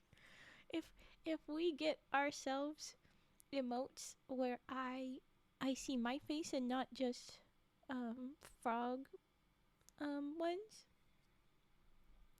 then that's the kind of blink I want. That one right there. It's a good one. Sniffs? I did sniffs. It was real meaty sniffs. I got a question. Why does every mod and you have a connection to bird? Like Fet is owl, Cage is starling, and you're a revum. A revum? Ravum. I'm not a raven! We still need the Raven Doro added. There's not slots. The slots that we have, they are owed, but they are not finished yet, so we don't have them. But we get enough in the subathon. I think it's 140, 150, and then 170 or something, and 200. Then bada bing, bada bonk. We got lots of slots ready to go. Slots! And so we can have more emotes then. But right now, the only slots we have are promised, but the emotes aren't done yet. So yeah. So we do have the Doro. It is at the ready. But yeah. Fet with a number 1 on my points board. Look at that. I don't have a gamble command like that, bud. Sorry. The only time you can gamble is in the sumo wrestling. We do gambas, just not like by commands like that. And there's Cage, number 2. Why are you stomping bread? Don't hurt my brain.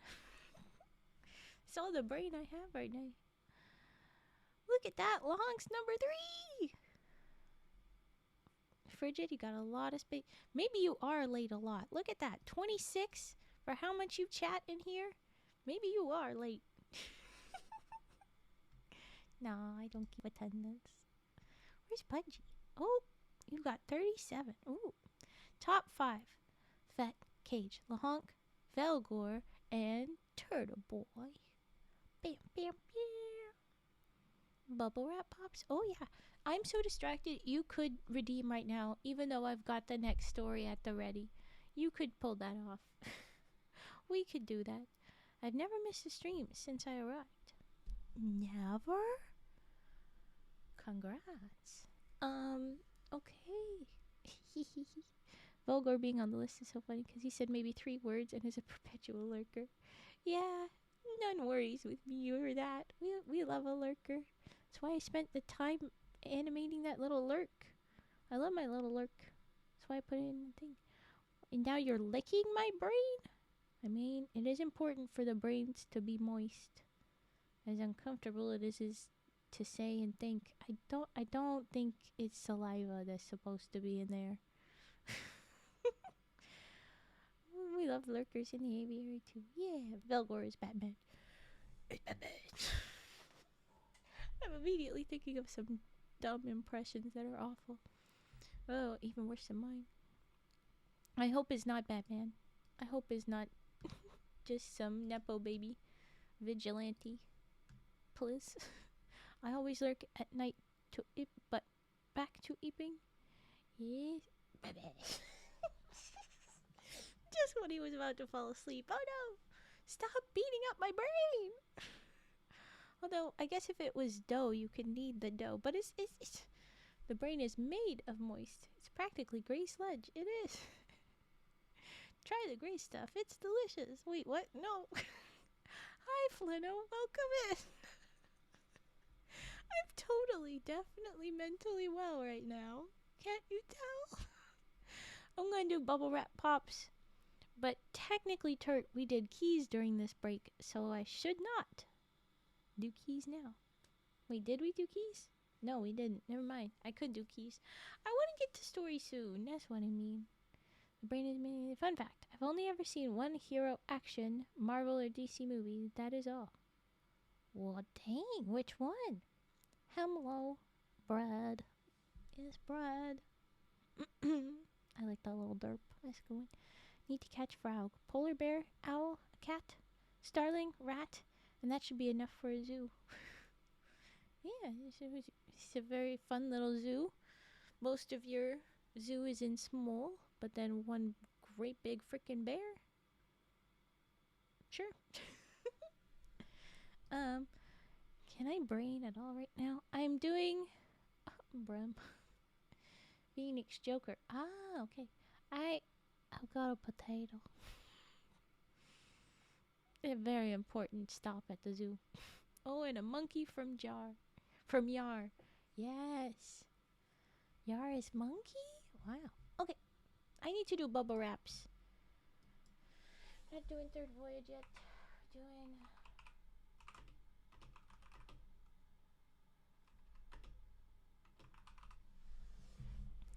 Would you be upset, Turt, if I don't do your keys yet and I just do bubble wraps and then story and then we do your keys? The answer is fine, whatever it is. Which one? How many bubble wraps do I want to do? Do I want to do a little bitty one? Yeah, this is one session worth. Just a little one. I'm loving this brainlet posting right now. Yeah, I'm a mess. Ooh, she rapping. Am I rapping? Monkeys escaped from a lab in North or South Carroll. North or South Carroll? There's a North and South Carroll? I know you mean Carolina, but I'm like, can you imagine, like, rival Carrolls? Take that, Carol. Do they fight over Christmas decorations? You have to mow your lawn. It's too long. The HOA is gonna come after your ass. Shut up, North Carroll. Shut up, South Carroll. I don't want this to be a dumb little animaniac. Okay. Looks like I got approval from Vet and Cage and you since you never said no. To what? To your zoo? I mean, you're not gonna catch a frog. You're just not. But movie time. Wait, what? Fun fact: I overlooked when going with the starling. They're assholes of the small bird world. Yeah, we didn't want to say nothing, but that is no. She wrapped me up to eat. Aww. Zombies. Head empty posting. Empty posting, if you will. Oh, yes. Carols, not Karens. It's almost Karen migration season. That's fine. Oh, but you're sad. You're sad about it, though. I know I'm never going to get back on track. I have to lay down a line at some point. Oh my gosh. I'll start with the freaking bubble wrap pops. How about that? Let's focus this much at least. Here we go. Ooh.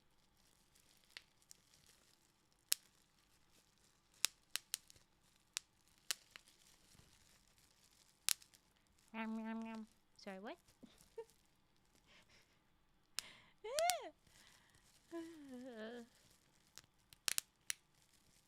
Okay, good.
And I think that is all I can get out of this little bag.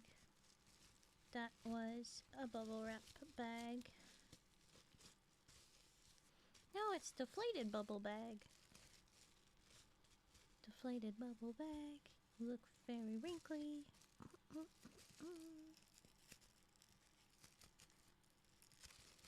Nope. No more bubbles. All dead. Dead. Generium! Oh, one! Can I have the bag? What do you want it for? Also, why does that gentlemanly frog have a devil tail? Oh my gosh, it's a demon! It's a demon frog! No! He is handsome. They did say the devil would be handsome. No! Ooh, what you gonna do with that 18 vet? That's a nice roll. Alright. I am severely off track. So I'm going to run an ad while I am here, because there's I most definitely can't read a story in 7 minutes. Dice of gingivitis. No! No, you don't, Lahonk. You can't just announce that. If it's something from me, I have to consent first. If you had asked first, I probably would have said yes, but then I didn't. Oh, now he's a furry frog. I have thoughts. I will shush. Okay. I'm going to run an ad. I'm pretty sure they'll... No, he doesn't. Pudgy. If you had waited, I would have said yes, and then you would have rolled, and then you would have got it. But you didn't get Consent. Oh, a different furry frog. Why all these frogs got tail? But okay, shush. I know you rolled for it, but you didn't ask first. You just did, and that's not legal. Can I roll for it? Yes. Yes, you may. He's a vampire. He's a vampire. Oh, he's a butterfly. He's a demon in love. Ooh, Flynn, you failed. You failed. Ooh, I like that tail. It's another furry. Sheesh. He's gay. He's a gay frog. Gay angel. Pretty sure that's a win. It is not. It is not. May I roll for it? You may, well, cotton candy eater. But you're the last one to roll.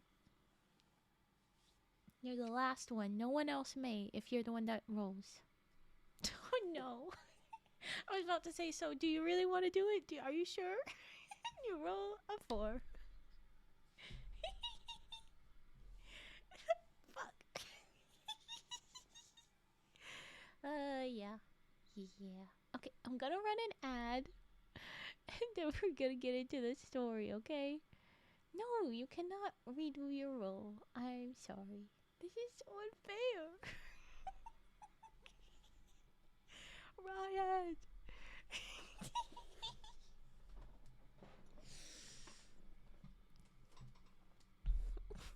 You won't be able to. You can't roll twice, buddy.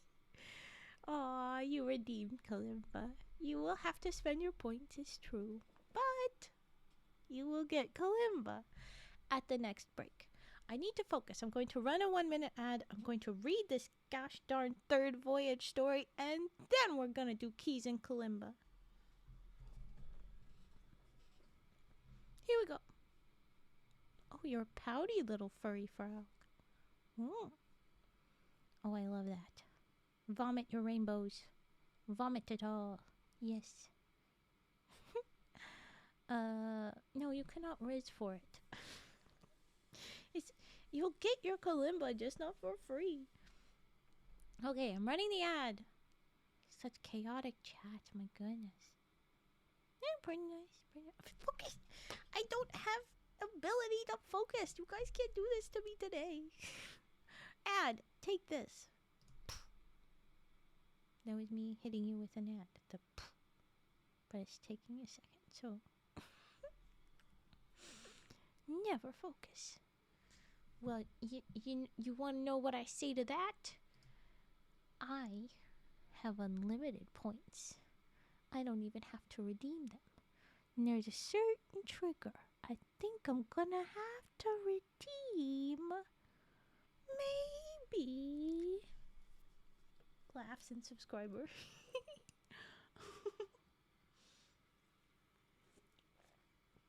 It's loud. I know, I'm sorry. Don't you dare. I knew you know. I know you know. I will do it. I will do it, Long. Just watch me. Just watch. 10.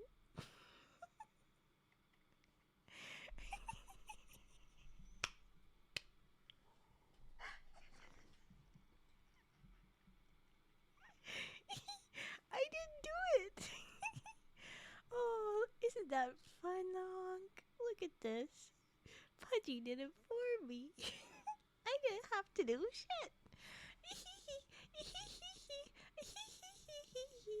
Ha.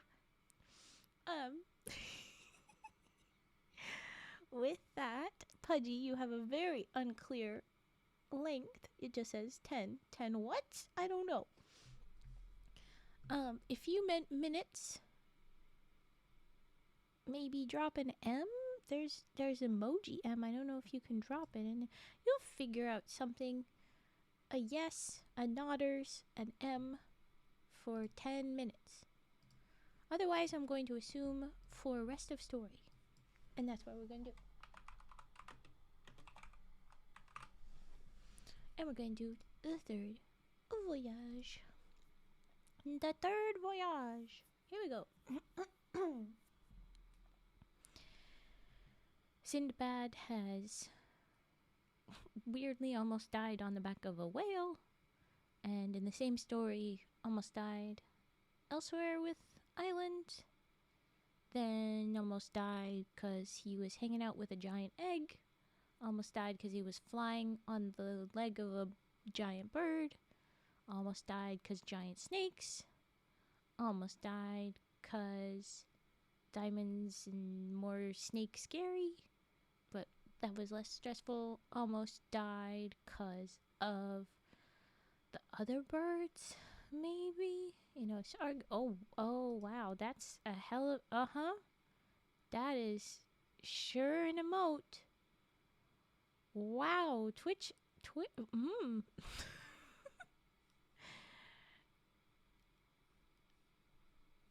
Okay. And then almost died because those merchants were like, how dare you not be a diamond, and beat him up for it. So, we're gonna do... Oh, and Fet, that was a clear from Pudgy that it's 10 minutes. So, look at that little booty shake. I'm still thoroughly distracted. Damn it. I gotta try and focus. So he's almost died all these different ways, and yet he is about to head out onto the sea again. Because who cares? Here we go. After a very short time, the pleasant, easy life I led made me quite forget the perils of my 2 voyages. How do you have such bad memory? Oh wait, so do I. I get it. Moreover, as I was still in the prime of life, it pleased me better to be up and doing. So once more providing myself with the rarest and choicest merchandise of Baghdad, I conveyed it to Balsora and set sail with other merchants of my acquaintance for distant lands. So off we go. We had touched at many ports and made much profit, so it seems he might have been actually on the boat for longer than usual this time. Has this man had ever a boat ride where he's there from start to finish? The whole voyage is done, leaving land to back to that land? Is he going to be abandoned again on another island / whale? Okay. We had touched at many points and made much profit when, one day upon the open sea, we were caught by a terrible wind which blew us completely out of our reckoning, and lasting for several days finally drove us into harbor on a strange island. I would rather have come to anchor anywhere than here, quoth our captain. This island and all adjoining it are inhabited by hairy...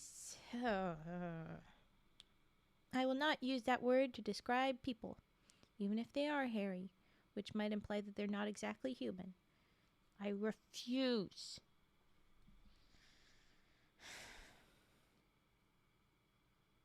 I'm going to guess they mean indigenous peoples that may or may not be violent. That's about it. Anyway, those people who are certain to attack us, and whatever these dwarfs may do, we dare not resist. So they're little peoples. They're hobbits. Jesus Christ, they're hobbits. He's terrified of the hobbits.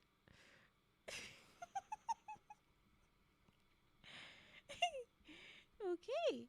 Well, all right. All right.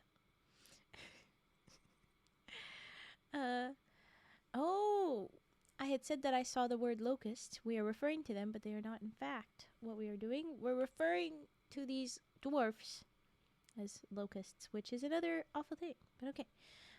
Whatever they do, we dare not resist, since they swarm like locusts, and if one of them is killed, the rest will fall upon us. Well, yeah, and speedily make an end of us, because if you hurt one of their friends, they'll hurt you for it. Duh. These words caused great consternation among all the ship's company, and only too soon we were to find out that the captain spoke truly. There appeared a vast multitude of hideous... Okay, so they're ugly. That's why they get called the mean words. Hideous. Insert different voice here. little people, because it's like I'm not calling a people that word. Fuck you. Not more than 2 feet high and covered with reddish fur. Are we sure this isn't literal animals? Are we sure? Are we sure? Just a bunch of ginger hobbits? But it says fur, so this gotta be not people. I mean, right? Okay, anyway. Throwing themselves into the waves, they surrounded our vessel, chattering meanwhile in a language, yeah, that's people, that can't be animal. In a language we could not understand, and clutching at ropes and gangways, they swarmed up the ship's side with such speed and agility that they almost seemed to fly. You may imagine the rage and terror that seized us as we watched them, neither daring to hinder them nor able to speak a word to deter them from their purpose, whatever it might be. Of this we were not left long in doubt. Hoisting the sails and cutting the cable off the anchor, they sailed our vessel to an island which lay a little further off, where they drove us ashore.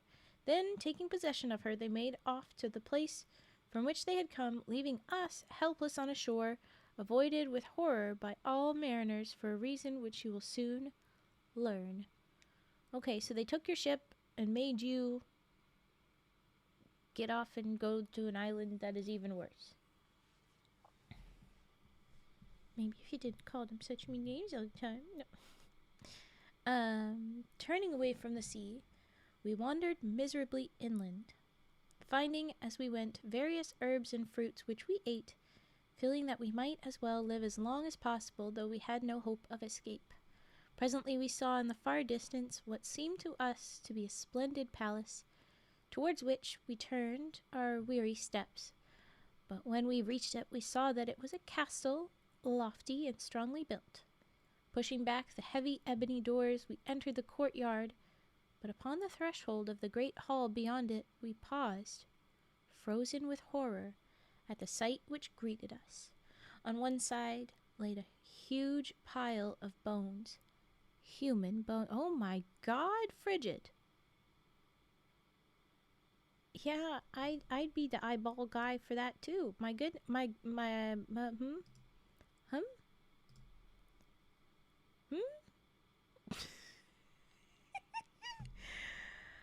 These emotes are wild. We can focus, Raven. We can focus. Okay. Okay. Human bones. And on the other, numberless spits for roasting. Oh. Oh my gosh, you guys are just nuts. Okay. Okay. I'm talking about how this is an island where it's clearly some cannibals or something, and you're just gonna do this? Wow. Do not use my face for your degeneracy.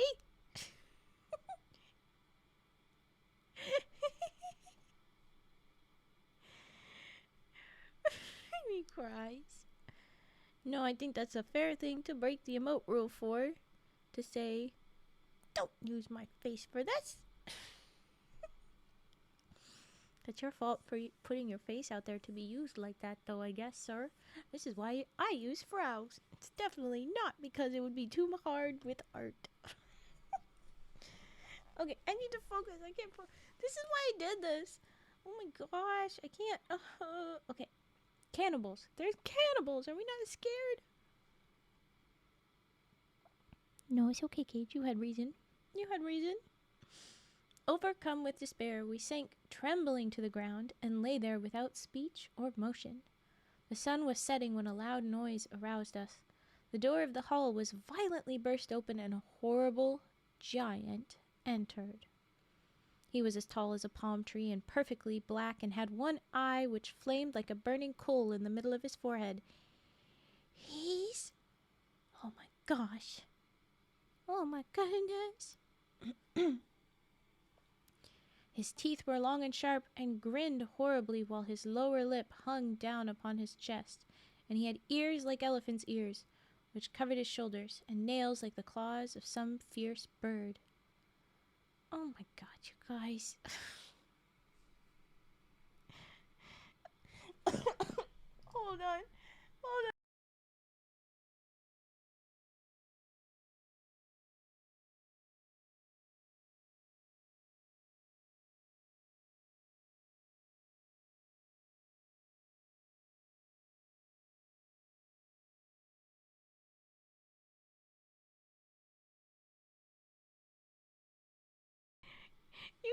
keep hitting me with these. I'm a very say-so streamer, and you're hitting me with so many of these. You got me blushing. You got me coughing. I can't. Hold on again.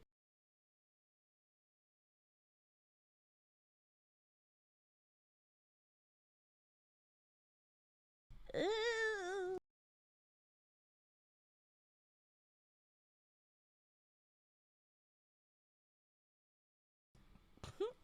Okay, Fet's little cat one is just a bit more. It was just silly.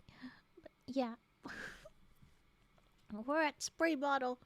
We're at spray bottle levels. Psh, psh, psh, psh. Settle down. I am really though. I've got stuff stuck in my throat. It's gonna be a lot. Ugh. Okay. Yeah. There you go. Psh, psh.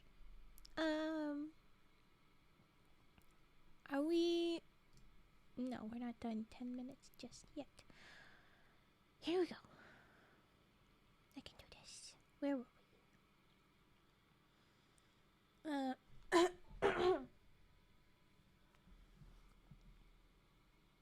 Yeah. Ugh.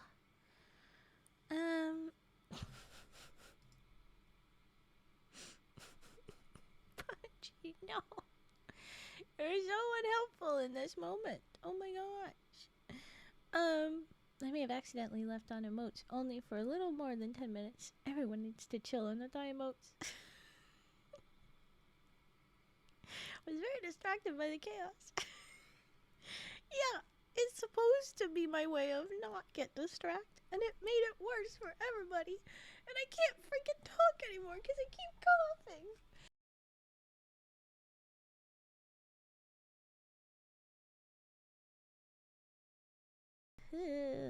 You also have some sketchy emotes? Yep. Yep. Uh-huh. That was pretty clear.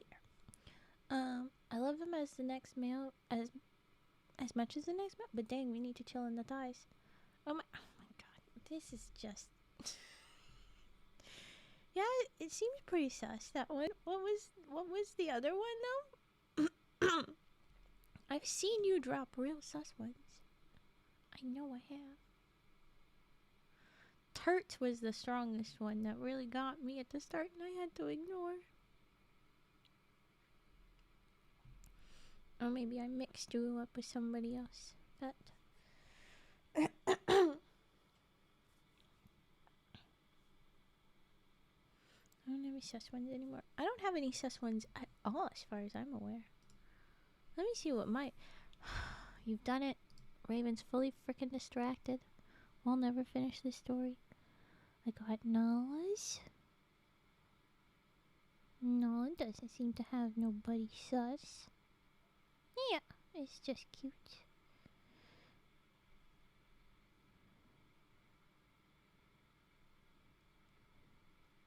Now it's just happy. Alone. Awkward little waiting. No, none of And Vi's pretty wholesome. That's probably the best for Vi. Just Dussy. That's my most sus. That's the closest I've got. The squeeze, I think, might be the one that went too far. Maybe breaking the rules slightly, but oh, I don't know what are you gonna do? I can't breathe. Oh, yep. Thigh squeezes again. My goodness. Who is this poor little guy that gets squeezed? My gosh.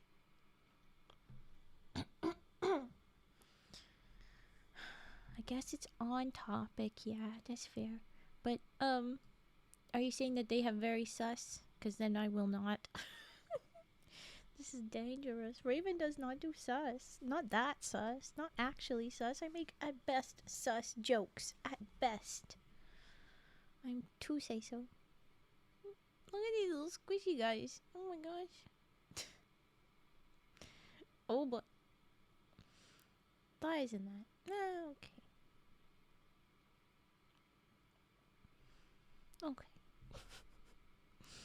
I need to focus, but my throat feels so weird. And I don't feel like I can focus for my life. And I've been trying to remember a freaking word, and I can't pull it up. And the only word I can think of is definitely not the word I want. And I'm about to ask for help, but I feel stupid.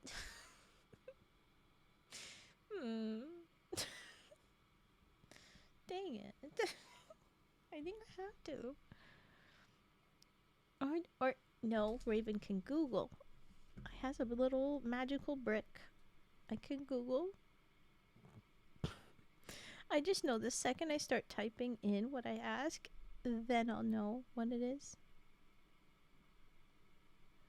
No, I didn't get it.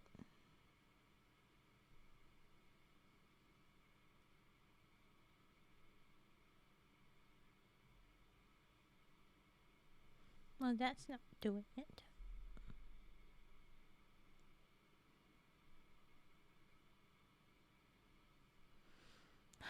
I'm gonna fail.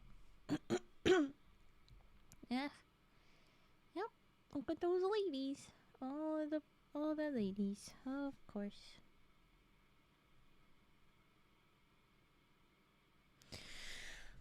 That's the fucking word. It was Cyclops. I was failing to pull Cyclops out of my brain somehow. I just realized I could do a truly sus emote pair. Well, at this point, why freaking not? There's pure chaos. Why not? You're blinding my poor little baby frogs that I brought with me. But I mean, Bert and Ernie have probably seen everything. Let's be real. But come on. Oh Lord, yep.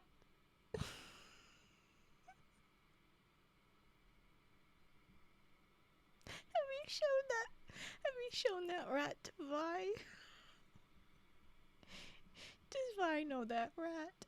I hope not. But also I hope so. I think I've been pretty good considering I'm a literal smut artist. Yeah, I'd say so. You do pretty good consider. Horny. I like that. That was good. What the hell is that rat doing? Jorking it. Duh. He's jorking it. Slat jorking it.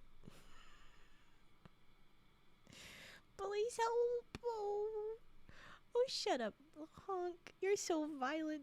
Let's have the other side of demonetize Raven's YouTube videos. Let's have the other side.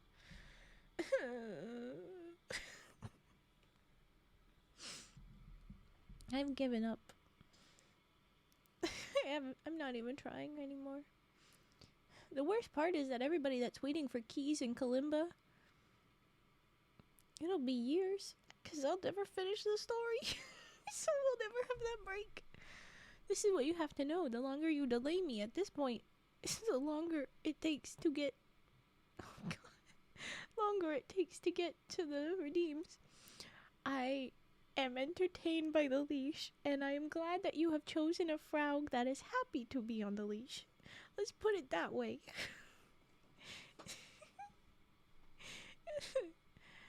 You were given permission for that one. You had to show us for that one. Still have to read. Yes, I know, Lahonk. I know. But we're not doing it yet. No, Pudgy, wrong. Bad. I nearly bonked the mic, but it would have been so loud. Hold on.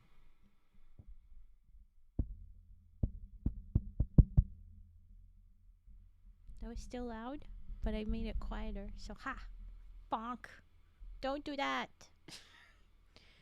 Don't do non-consensual things with my frogs. Any kind of the non-consensual. If you use any frog, make them happy about it. Use the happy ones. If you want to be a sex pest, make sure. Bad, gently test. I smacked it. No, I can't say that with this combo. Just me shouting at you guys. No, I smacked that. Okay. I turned down the volume on the mic so that I could smack it. Oh, it's wobbling. Why are you wobbling, buddy? It's scared. The mic has been through too much tonight. Mike is like, stop. I don't want to be here. Just, yeah, use the frogs that consent. That's all.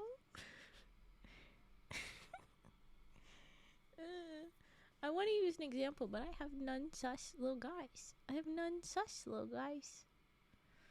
None of them. Who would I even use for that? Well, how would I use that? Ain't nobody sus in here. All of my guest subs are very clean. Well, that one maybe not. I don't really know what to think of that one. Hold on. Maybe not. But it's not an interact with other ones. Happy frogs on leashes, if any. There you go. So who's going through the VOD and grabbing the umpteen million clips from the section? Oh no. These will probably not go on YouTube, just telling you. I like to upload them to YouTube when it's something that feels like it makes sense out of context, or like even if it doesn't make sense out of context, it feels silly fun. But these ones, as much as they would be silly fun, I can't do a lot of them. I could probably do one. I have a streamer that has an emote that just says, "Mommy, please." Well, alright. Stop making my sad frog go into there. It's so mean. How does one channel have so many great staring emotes? Conveying a lot with just the eyes. Man, they must have a lot of sub points to have all those emotes. Mommy, please. Yes, I need one. Noodle Bum. We have seen that little frog butt. I love him. Maybe the mic bonk could be a clip. Yeah, the little pop, pop, pop, pop. That would be... Maybe? I'm too distracted. Can we get back to story? Yeah. I'm gonna do this. And,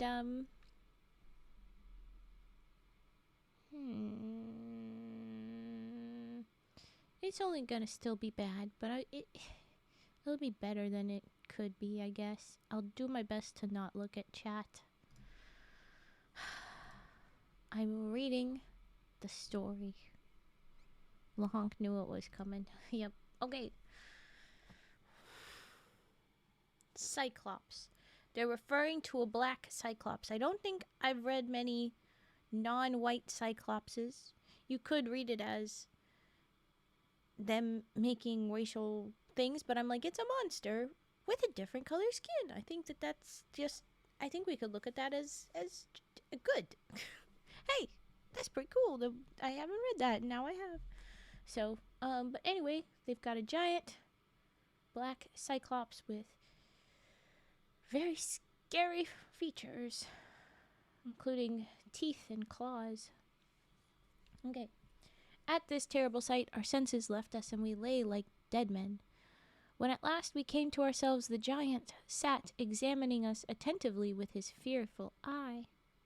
Presently, when he had looked at us enough, he came towards us, and stretching out his hand, took me by the back of the neck, grabbed you by the scruff, turning me this way and that, but feeling that I was mere skin and bone, he set me down again and went on to the next, whom he treated in the same fashion.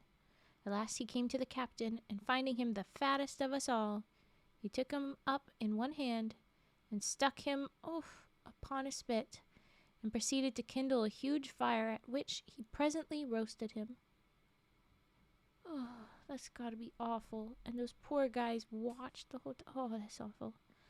After the giant had supped, he laid down to sleep, snoring like the loudest thunder, while we lay shivering with horror at the whole night through. When day broke, he awoke and went out, leaving us in the castle. Stop using sad frog. Did you steal that frog's heart? That's awful. You guys, so mean. Why have we not seen that bunny money? Why has that bunny money not been involved when we are doing raining money frogs? Lahonk, I demand to see more of that money bunny. I demand upon it. Oh, that's bad, Turt. Oh no, ow. Poor Splat. Okay, focus. Okay. So he left, and they were stuck inside. When we believed him to be really gone, we started up, bemoaning our horrible fate, until the hall echoed with our despairing cries. Though we were many and our enemy was alone, it did not occur to us to kill him. Because he's giant, I imagine. Ooh, look at all those gifts. That's a good one. That's also a good one when it's raining money. Lahonk! These are beautiful. These are so sweet. Okay, focus. So they didn't think to kill him, probably because it would be difficult. Did not occur to, and indeed, we should have found that a hard task, even if we had thought of it, and no plan could we devise to deliver ourselves. So at last, submitting to our sad fate, we spent the day in wandering up and down the island, eating such fruits as we could find, and when night came, we returned to the castle, having sought in vain for any other place of shelter. I still would have been outside. Like, I would have chosen the elements over... Like, seriously? You're just gonna go back to be... Oh, that's awful. Okay. At sunset, the giant returned, supped upon one of our unhappy comrades, slept, and snored till dawn. Like, at least you could put in an effort to make it harder. Gee. Anyway, and then left us as before. Our condition seemed to us so frightful that several of my companions thought it would be better to leap from the cliffs and perish in the waves at once, rather than await so miserable an end. Well, yeah, or like, try to leave? Well, okay. But I had a plan of escape, which I now unfolded to them, and which they at once agreed to attempt. Thank God. Listen, my brothers, I added. You know that plenty of driftwood lies along the shore. Let us make several rafts and carry them to a suitable place. If our plot succeeds, we can wait patiently for the chance of some passing ship which would rescue us from this fatal island. If it fails, we must quickly take to our rafts. Frail as they are, we have more chance of saving our lives with them than we have if we remain here. Yes, but maybe, like, collect up a bunch of food, like fruits to bring along just in case, maybe? I don't know. Possibly. Buckets of fresh water. Just a thought. Just a thought. Okay, I got focus.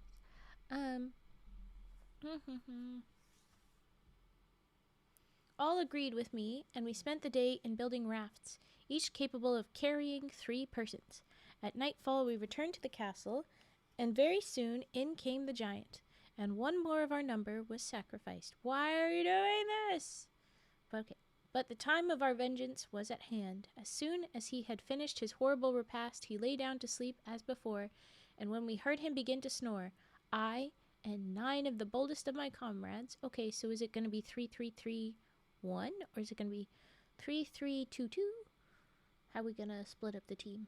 Okay, rose softly, and each took a spit, which we made red hot in the fire, and then at given signal we plunged it with one accord into the giant's eye, completely blinding him. Well, that's something. Uttering a terrible cry, he sprang to his feet, clutching in all directions to try to seize one of us, but we had all fled different ways as soon as the deed was done, and thrown ourselves flat upon the ground in corners where he was not likely to touch us with his feet. After a vain search, he fumbled about till he found the door, and fled out of it howling frightfully. As for us, when he was gone, we made haste to leave the fatal castle, and stationing ourselves beside our rafts, we waited to see what would happen. Our idea was that if, when the sun rose, we saw nothing of the giant, and no longer heard his howls, which still came faintly through the darkness, growing more and more distant, we should conclude that he was dead. Well, okay. And that we might safely stay upon the island, and need not risk our lives upon the frail rafts. But alas, morning light showed us our enemy approaching us, supported on either hand by 2 giants. There were other giants on the island? Well, damn. How did we not see those either? Two giants nearly as large and fearful as himself, while a crowd of others followed close upon their heels. How many giants are on this island that you did not notice? How big is this island? Hesitating no longer, we clambered upon our rafts and rowed with all our might out to sea. The giants, seeing their prey escaping them, seized up huge pieces of rock and, wading into the water, hurled them after us with such good aim that all the rafts except one I was upon were swamped, and their luckless crews drowned. Without our being able to do anything to help them, indeed I and my two companions had all we could do to keep our own raft beyond the reach of the giants. But by dint of hard rowing, we at last gained the open sea. Here we were at the mercy of the winds and waves, which tossed us to and fro all that day and night. But the next morning we found ourselves near an island, upon which we gladly landed. Hopefully it's a different island. Assumedly, it's a different island. There we found delicious fruits, and having satisfied our hunger, we presently laid down to rest upon the shore. Suddenly we were aroused by a loud rustling noise, and starting up, saw that it was caused by an immense snake again, which was gliding towards us over the sand. So swiftly it came that it had seized one of my comrades before he had time to fly, and in spite of his cries and struggles, speedily crushed the life out of him in its mighty coils, and proceeded to swallow him. By this time my other companion and I were running for our lives to some place where we might hope to be safe from this new horror, and seeing a tall tree, we climbed up into it, having first provided ourselves with a store of fruit off the surrounding bushes. So you had the wherewithal to collect fruit before you went climbing. Interesting. When night came, I fell asleep, but only to be awakened once more by the terrible snake, which, after hissing horribly round the tree, at last reared itself up against it, and finding my sleeping comrade, who was perched just below me, it swallowed him also, and crawled away, leaving me half dead with terror. So it just didn't eat you? You were just lucky? You're the only one who survives whenever you're in danger. This is insane luck. When the sun rose, I crept down from the tree with hardly a hope of escaping the dreadful fate which had overtaken my comrades, but life is sweet, and I determined to do all I could to save myself. All day long I toiled with frantic haste and collected quantities of dry brushwood, reeds, and thorns, which I bound with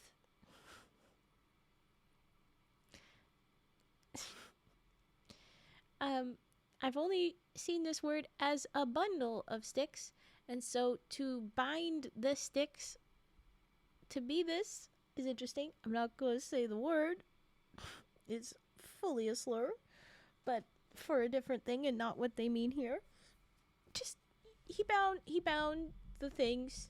He bound them all together. Yep. Go ahead and wheeze.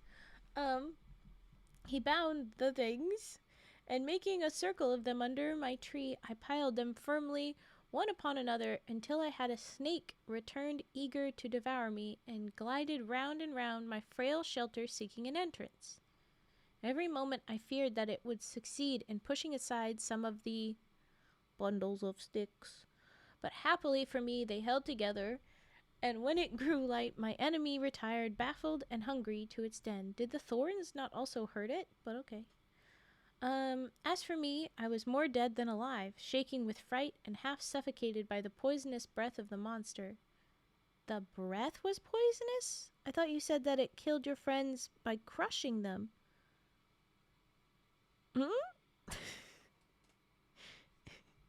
This is inconsistent, sir. How much of your stories are fully bullshit? Because rhinoceroses are not bigger than elephants. No. But okay. Okay, so I came out of my tent and crawled down to the sea, feeling that it would be better to plunge from the cliffs and end my life at once than pass such another night of horror. But to my joy and relief, I saw a ship sailing by. and by shouting wildly and waving my turban, I managed to attract the attention of her crew. A boat was sent to rescue me, and very soon I found myself on board, surrounded by a wondering crowd of sailors and merchants eager to know by what chance I found myself in that desolate island. A little piece of me wonders if actually what happens with Sindbad is he ends up on a ship and there's mutiny or some disaster or something, but either way, everybody dies but him for the majority of the time. You know, like, we kicked you out, but okay, here's your stuff at the end. Or, oh, well, they weren't pleased with me, so I killed everybody. And then, well, you can't really take care of a whole ship when it's just yourself. Like, oh, yeah, I didn't kill nobody. There was a monster. There were snakes. Real big snakes. Snakes bigger than elephants. No, honey. No, that's not how that works. He's probably a liar, Sinbad. Okay. Um. They bring you in. After I had told my story, they regaled me with the choicest food of the ship afforded, and the captain, seeing that I was in rags, generously bestowed upon me one of his own coats. If they all die too, what the hell, Sinbad? um. After sailing about for some time and touching at many ports, we came at last to the island of Salahat, where sandalwood grows in great abundance. Here we anchored, and as I stood watching the merchants disembarking their goods and preparing to sell or exchange them, the captain came up to me and said, "I have here, brother, some merchandise belonging to a passenger of mine who is dead. Will you do me the favor to trade with it? And when I meet with his heirs, I shall be able to give them the money, though it will be only just that you shall have a portion for your trouble." He's going to tell us that he did such good trading, and he definitely didn't steal from nobody or scam them. No, no, no. Anyway, I consented gladly, for I did not like standing by idle. Whereupon he pointed the bales out to me and sent for the person whose duty it was. Oh my gosh, my voice does not get better.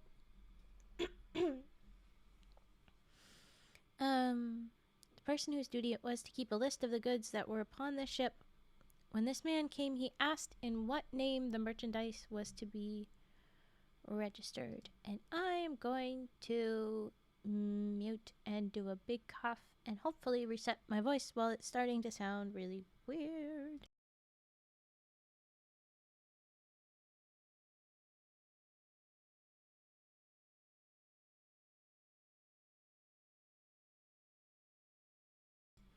I hiccuped when I coughed, and now I'm scared I'm gonna do a bunch of hiccups. I'm scared. Please don't attack me with the hiccups. I don't need them right now. We're already so off track, please. Okay. So he says, yes, what name should it be registered? In the name of Sindbad the sailor, replied the captain. At this I was greatly surprised, but looking carefully at him, I recognized him to be the captain of the ship upon which I had made my second voyage, though he had altered much since that time. As for him, believing me to be dead, it was no wonder that he had not recognized me. He still believed you to be dead? How did that one go? The second one, it's been so long already. So the first one, he was on the whale, and he met up with the crew again and then left. And the second one, the second one started... Oh my gosh, Raven is using all of the bread she can use to brain. In the second one, what happened that separated him from his people? What happened?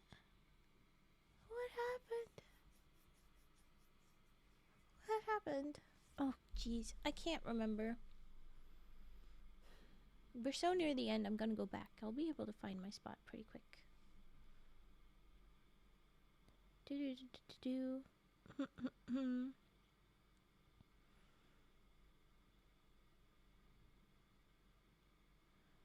Went from island to island till one day we spot a place covered in fruit trees. I enjoyed it. Fell asleep, and when he woke up, the ship was gone. Oh, yeah. Nothing happened. They just straight up left. They were just like, bye. So, okay, that guy that just left, abandoning you, he finds you again and is giving you your own stuff to pick back up again. Which is surprising. If he still has that stuff, that adventure would have been very long if you had not gotten separated from them. Wow. But okay. In the name of Sindbad the sailor, replied the captain. This I was greatly surprised. It was him. He had changed. As for him believing me to be dead, it was no wonder that he had not recognized me. I thought he was recognizing you. Because he asked, what name should it be registered? And he said, Sindbad. Doesn't that mean he knew you? But okay. Oh, no, they said. So, Captain, said I, the merchant who owned these bales was called Sindbad? Yes, he replied. He was so named. He belonged to Baghdad and joined my ship at Balsora, but by mischance he was left behind upon a desert island where we had landed to fill up our water casks, and it was not until 4 hours later that he was missed. Clearly you didn't have many friends on that ship, Sindbad. By that time the wind had freshened, and it was impossible to put back for him. You suppose him to have perished, then? Said I. Alas, yes. Oh my gosh, my voice, all the little cracks. Alas, yes, he answered. Why, Captain, I cried, look at me. I am that Sindbad who fell asleep upon the island and awoke to find myself abandoned. The captain stared at me in amazement, but was presently convinced that I was indeed speaking the truth and rejoiced greatly at my escape. This is now the second time that his captain's... Look at those little ghosts, oh my god. That his focusing! The captains didn't recognize him when he stood directly in front of them. They're both just like, oh no, he's dead. He's like, really? Look at me? And they're like, I am looking at you. But it won't happen with the third guy, because the third guy he watched get roasted and eaten by a giant. That one was direct watch. It was not, I saw him go under the water. It was, no, I will have the images of his bones in my mind forever. Probably. Just a, okay. Yeah, it's me, yay! Found each other. Why, Captain, look at me. The captain stared at me in amazement, and then, I'm glad to have that piece of carelessness off my conscience, at any rate. Yeah, you should have fucking checked. Anyway, said he, now take your goods and the profit I have made for you upon them, and may you prosper in future. I took them gratefully, and as we went from one island to another, I laid in stores of cloves, cinnamon, and other spices. In one place I saw a tortoise, which was 20 cubits long, so now a giant turtle, but that is less surprising to me. 20 cubits long, and as many abroad. Also a fish that was like a cow and had skin so thick that it was used to make shields. Is that a whale or something? Is it a manatee? What fish has such a thick skin that's used for shields that apparently is like a cow? It's gotta be a manatee. It's gotta be a manatee. They found a manatee. How did they find a manatee in the ocean? Da-da-da-da. Raven should have conspiracy eyes as an expression. Okay. I call bullshit on all these animals. But okay. Another I saw was like a camel in shape and color. How in the fuck was the fish in the shape of a camel? Do you mean that it had humps? It had weird humps to it? Did somebody cut it and there's a little hump, or what do you mean it looked like a fucking camel? Anyway, so by degrees we came back to Balsora. Okay. And I returned to Baghdad with so much money that I could not help myself count it. That I could not myself count it. Besides treasures without end. So he's just super rich. I gave largely to the poor and bought much land to add to what I already possessed, and thus ended my third voyage. I'm glad he's being generous. But yeah. When Sindbad had finished his story, he gave another 100 sequins to Hindbad, who then departed with the other guests. But next day, when they had all reassembled and the banquet was ended, their host continued his adventures. So I'm sure he'll get to his next one soon. I get the feeling that we're not going to make it to the fourth voyage tonight. I'm too distracted. It's a bad idea, and I had wanted to end at 1 instead of at 2 tonight. So, yeah, I doubt we're going to get to the next story. But okay. Just a bunch of has to be bullshit creatures, or a very bad understanding of animals, or bad descriptions. But I mean, if you'd never seen some of the animals, you probably would be like, I don't know, looks like that. Wow.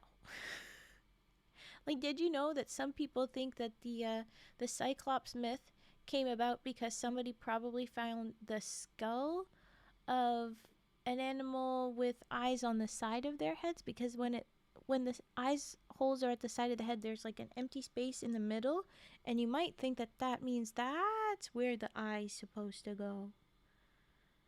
Especially when they have tusks, since sometimes cyclopses have weird little other traits that might have been like an elephant skull or something. It's a theory people have. And I mean, if you'd never seen a manatee and knew the name of it, you might call it a cowfish. You might. But how did they find that in the ocean? Isn't that a freshwater? I think. I'm not great with fish. Someone else tell me what they are. Well, okay, that was our third voyage. Chaotic as hell. And we finally get to the keys that were redeemed an hour ago. Holy shit. Holy shit sticks. Turt. Would you have said it's okay if you knew that it would take an hour for me to get around to it? Would you? Would you still have done that? Here is emotes off. Welcome back, friends. Welcome back. L. Wow, you were fast with the L. Immediately you had letters. Immediately. You cry. Well, the keys are now, so here you go. I'm sorry it took so long. I shouldn't have made you wait. Okay, here we go. Keys time.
There you go. There was keys.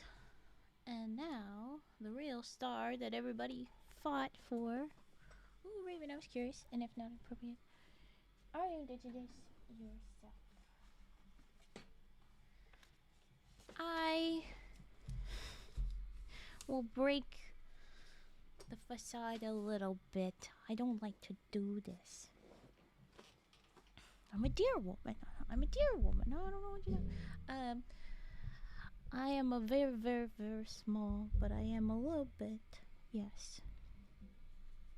I won't specify nothing, but would I even be able to anyway? I'm a little bit. Here we go with our kalimba time, though. Here we go, kalimbas. Let's go, kalimba. Okay. Wah! How about you, Pudgy? Here we go.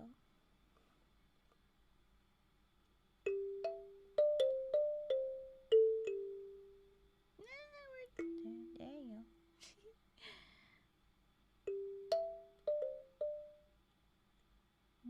No, I messed up somehow.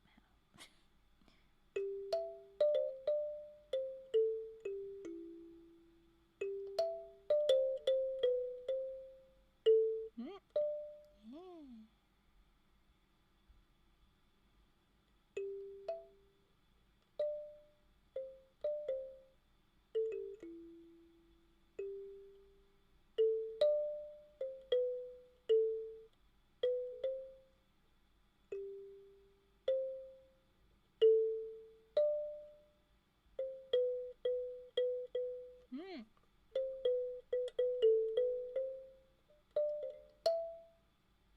Very stumbling.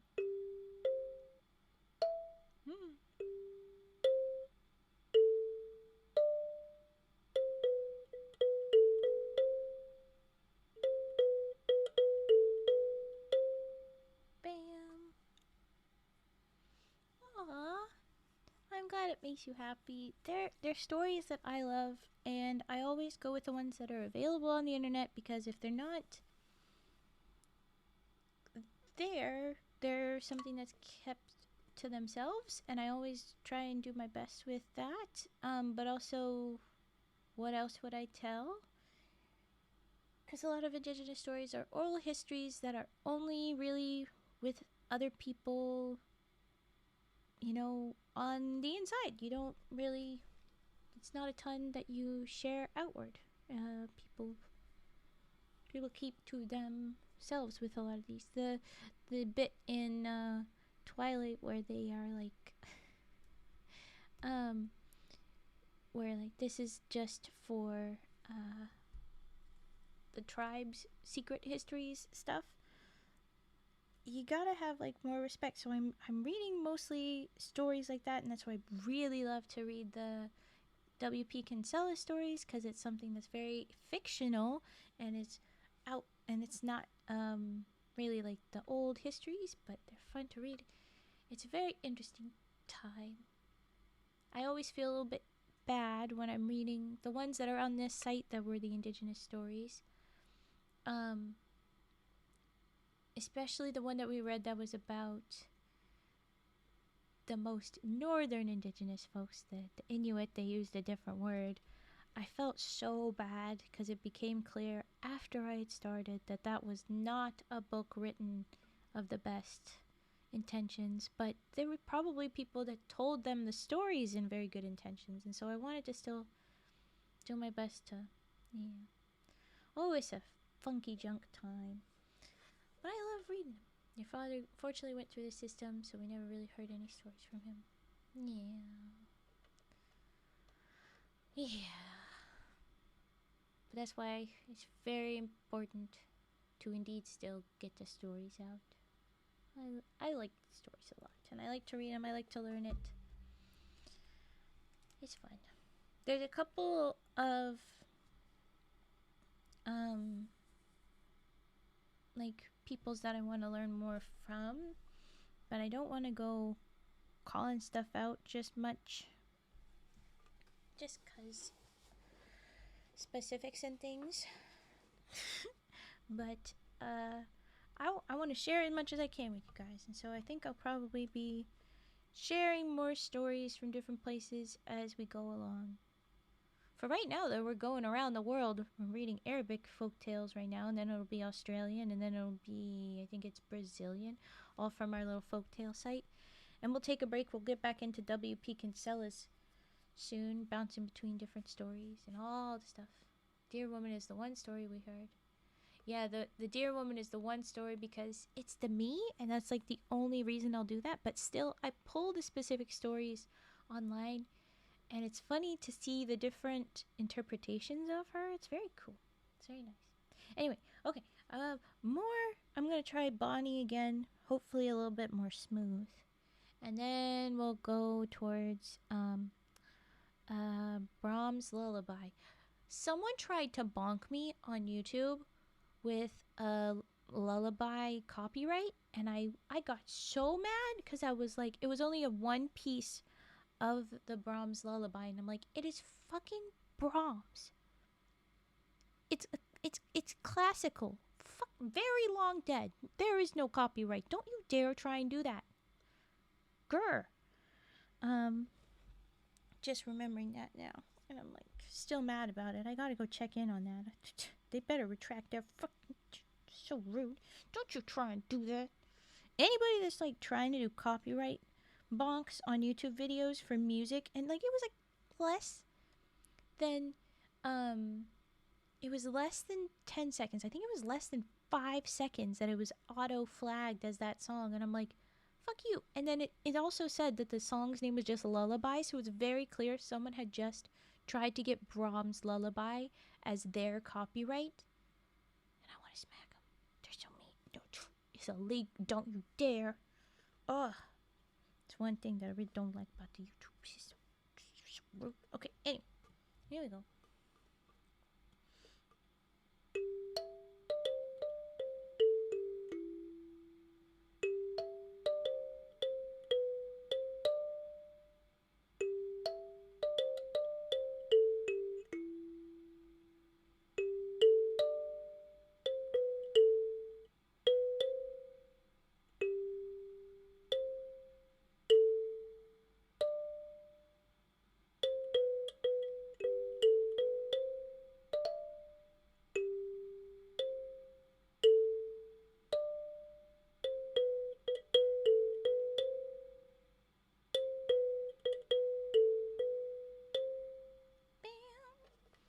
Oh yes, the. Can I check the pronunciation? Yunwiwa? How pronounced? And it's a Cherokee specific? Yeah. What on the kalimba? Yeah, it was Brahms' Lullaby. It's the old. Well, I'm about to play it now.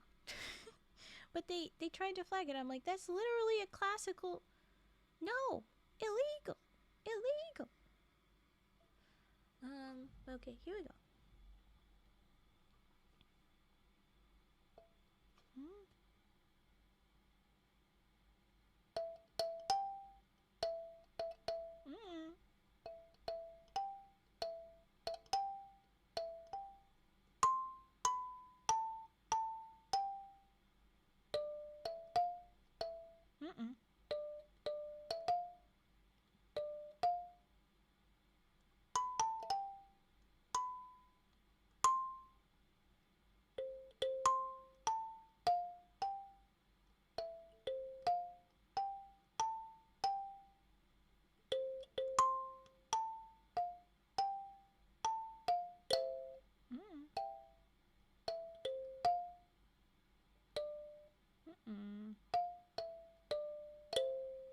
It's always wild every once in a while. That's why to me it tried to flag you playing it.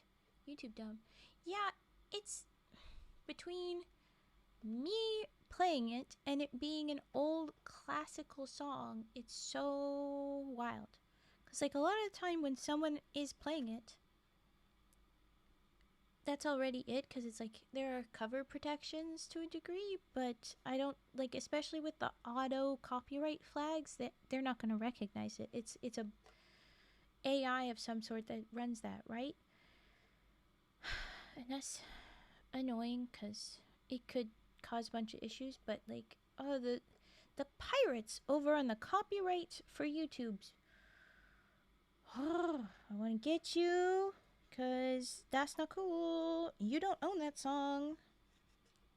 Illegal. Like, people, I've heard when I was checking in on it and trying to figure it out, it might not be true, but when I was looking at it, one of the things I found said that there are people that don't own the song. They don't own it at all. They're not associated with it. But they will see that it's a copyright-free song posted somewhere, and then they'll claim it as theirs to then use copyright claims. They'll try and do that. But then there's also people that will make the copyright-free music stuff blurrier, and so, yeah, it's hard to tell for sure. But yeah. It's a mess over there. It's not cool. Ugh, chaos. But okay. Here we go.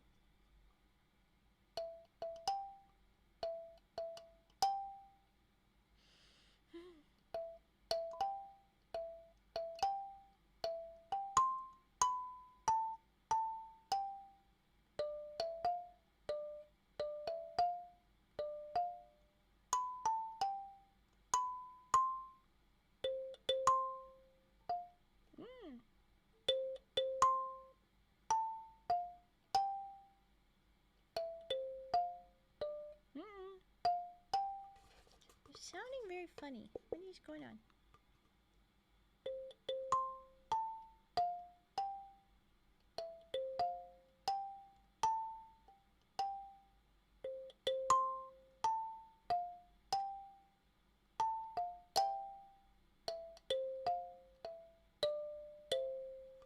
A better end. There you go. But that's enough Kalimba and Raven rambling about YouTube being mean about copyright stuff. Though that is always annoying. We're gonna do comb twing, glass jar taps, bottle blow, did that emotes, and singing frog, all after Lahonk. Are you still here? 'Cause it's time for your trigger word. If you don't say you're here, I'll move on to Pudgy's stuff first, but come on. Are you here? Knock, knock. As I lightly tap the mic. If you're here, and sound off. Little goose mans. Little goose. I bet you're here, but just being a little shit. I bet. Okay. I guess I'll do comb twing. And maybe I'll not ever do the points. Cause he's gone. Goose isn't here. I won't say the words at all. We'll tell him I already did it. Okay, comb twing.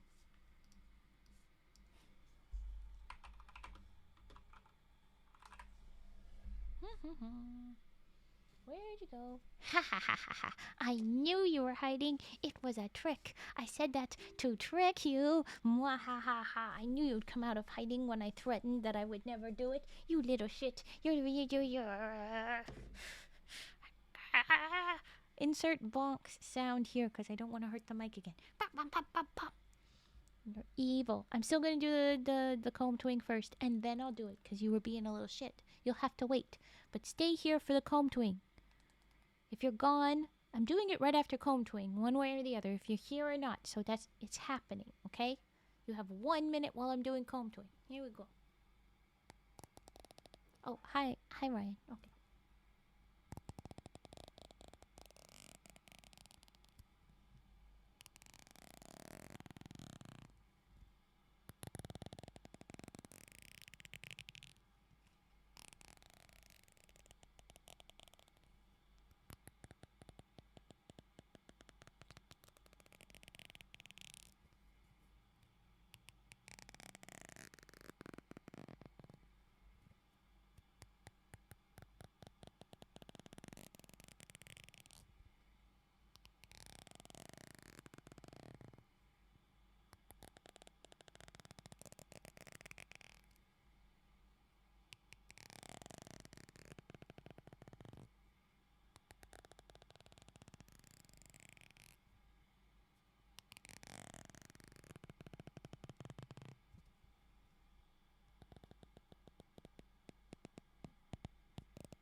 There was cone twing. And now we're going to do the goose trigger word. Here we go. Gotta stretch. Gotta brace myself. It's a bunch of goose, then a bunch of geese, then a bunch of monkey. Okay. Goose, goose, goose, goose, goose. Goose, goose, goose, goose, goose. Wait, did I say enough goose? Oh, you get however many free goose. Goose, goose, goose, goose, goose. Oh, no, that's correct. Okay, 3 rows of goose done. Goose, goose, goose, goose, goose. Geese, geese, geese, geese, geese. Geese, geese, geese, geese, geese. Geese, geese, geese, geese, geese. Geese, geese, geese, geese, geese. Goose and geese. Check. Monkey, monkey, monkey, monkey. Monkey, monkey, monkey, monkey. Monkey, monkey, monkey, monkey. Monkey, monkey, monkey. Bam. Done. Oh, wait. I need 1 more row of geese. Geese, geese, geese, geese, geese. Ha ha ha. I went out of order slightly, but I did it. I have read your fun, stupid word. Are you happy, Hank? Hank? Glass jar tappy taps, bottle blow, then singing frog. Let's go.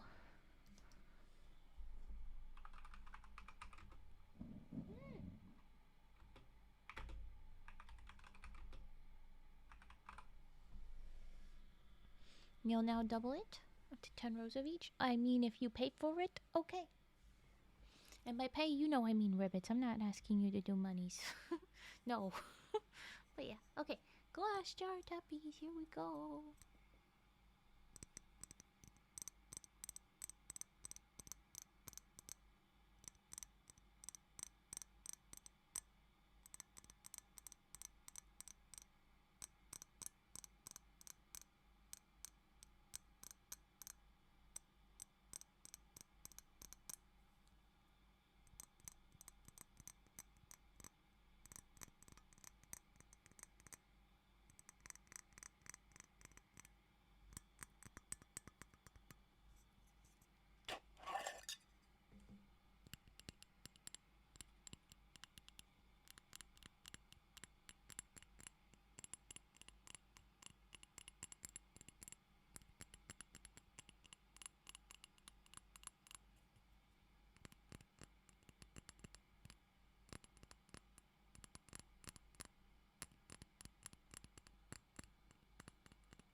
There was glass jar tappies. Hi, Dark Storm. Sorry I didn't notice you at first. Your name got hidden under the greens and stuck behind the giant rules bot. But hi. Bottle blow. That's what it is. Bottle blow is next. Come here, bottles. Here we go. This is the part where Raven loses all the breath in her lungs.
I didn't lose as much breath as I thought I would. I did better. Oh no, wait, now I'm lightheaded.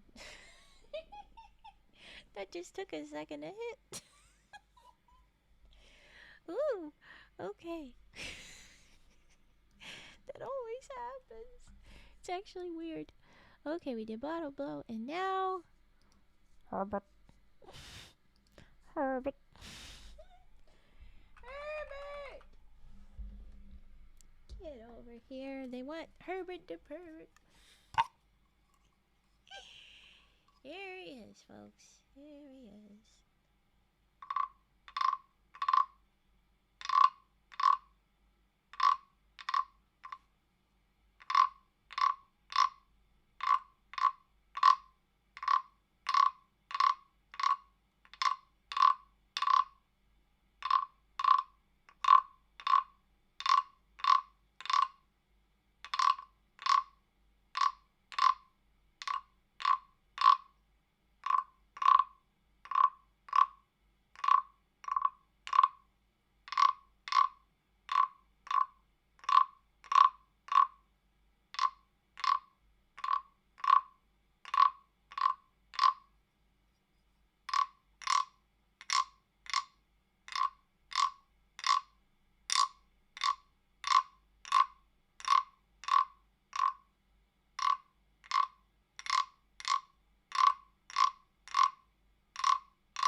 There's Herbert. And, I realized that you have a problem, Turt. If Herbert had his own channel, it wouldn't be like Obsidian Reads, because mine is about, like, what kind of reading it is. His would be more like, I don't know, like wooden songs or calls for sex. Because his songs are calls for sex. So it would be, yeah, wooden songs. Wooden Sings. It wouldn't be his name, it would be Wooden Sings if it was matching my title. If he wanted to have his own channel, I think it would just be Herbert the Pervert. Like, Mask the Justice, it would be Herbert the Pervert. That would be his name. Yeah. So, as much as Herbert Reads feels right, it's not right. It's not right. It's his meme channel, but what he would actually do is one of the other ones. Thank you, Herbert. Now get the hell out, you little sex pest.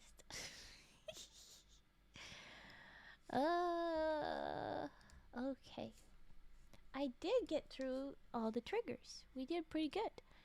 Let's see how long the 4th Voyage story is. Oh, I can manage this. Okay. What I'm gonna do is I'm actually gonna read.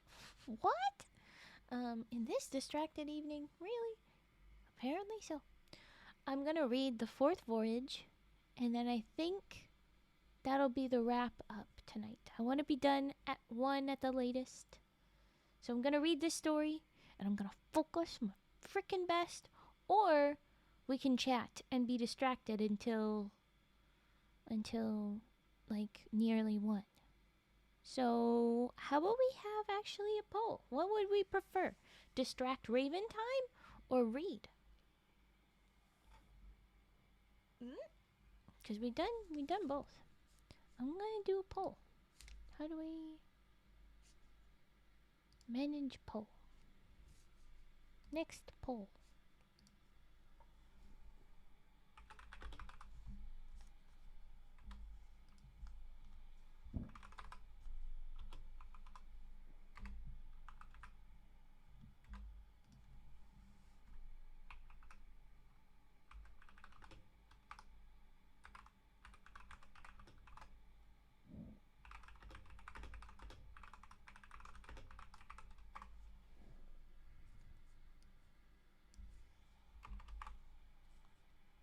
Yeah, that didn't pick it up, or it wasn't cooperating.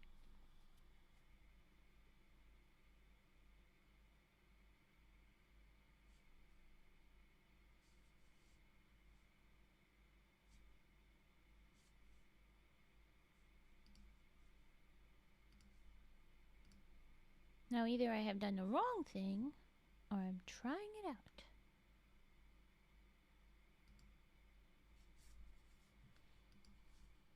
We'll see if I did the right thing. I don't know how to work some of this stuff. Bam. In the meantime, I will hydrate. Yes, hydration.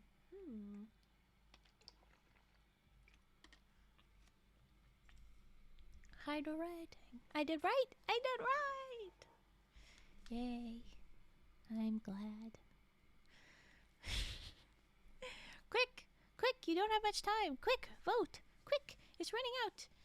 Based on the delay, by the time you hear this, it might already be gone. Ooh. Nope. Well. Oh, we have someone that votes different now. Oh, 3, 2, 1. Badonk. Only 5 of you voted, and that is perfectly reasonable, but it is 4 to 1, so it's not a raid. We will read the 4th voyage another time. If Raven is shrimping, I get more Herbert. I'm not exactly shrimping. I'm Mr. Burnsing a little bit, where it's just my shoulders forward. It wasn't my, like, big shrimp back. It was just, like, shoulders? Well, the rest, it was weird. Anyway. You don't get to decide. You have to ask first with these sorts of things. You have to go, Darkstorm. Okay, take care, eat well. We hope to see you for the subathon. Or I might be able to squeeze in another stream just before, like the 19th or 20th. It hopefully work. It hopefully worked that I do at least a short stream somewhere in there. But yes, eat well, take care, bye-bye. Have Herbert. I will do more Herbert soon. Certainly if nothing else is going on as we do our little chatty wait. But not right now. I will put away the current trigger. Bam. And there's no current read, because I'm not read. Ah! We'll put you over there, and then back over this way. Woohoo! You worked through the subathon? The whole thing? You'll be busy for 20 hours? I hope not. If they're making you work 20 hours straight, that's a problem. But I did say it, and I do intend to do this. I'm gonna restart the Frog story, because I'll read it at the very start, but I'll also read it sometime later. I'll need to check what my schedule is again. But I will do it again later on in the stream. I'm leaning in. Gonna move my little guy. There she is. So you'll get that at another time. Of course, I will upload VOD unless I get very unhinged and don't want proof. But yeah, I'll most definitely upload. Actually, depending how long it goes, YouTube might not be able to handle that.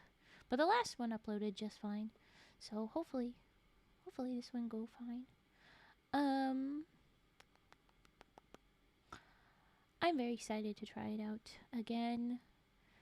For the gaming stuff that we were talking about, I think I'll have to go snooping around. I might have waited too long for a thing. But I'll have to go snooping around for one thing I thought of, but it might not work out anyway. For the rest of the stuff, little things. Work a 4 to 10 into a 1 to 10, so unless I stay up all night, which I'll likely be tired since holiday week in retail, I'm probably gonna miss it. Yeah. You're gonna want to sleep. That is very fair. Where did my brain go just then, though? I don't know, it's gone. We're working on bread, folks. There's no proper braiding right now. Oh no! the stuff will be up. It will be too bad to miss it, but that's okay. We have the silly keeping attendance joke that I might do, but I'm not actually gonna hold it against you. Like I say normally, I don't keep attendance because that is the vibe. I'm not gonna expect anybody to be there. I'm gonna kind of expect mods to be there, but not for all of it, for definite sure. That's definitely. I'm just gonna go with it and be pleasantly surprised whenever someone is there. It'll be nice. I'll have to pick. You know what? I could probably pull that up. I could probably find the schedule one. Oh, Rainbow Wheel. Okay, good. I was like, oh, I'm scared. Oh, okay. I will earn diamond. You will do your best.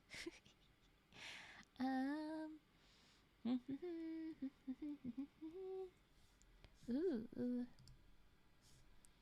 Yes. And this is the one I need to look at. Are you gonna do the thing? Will you, thank you.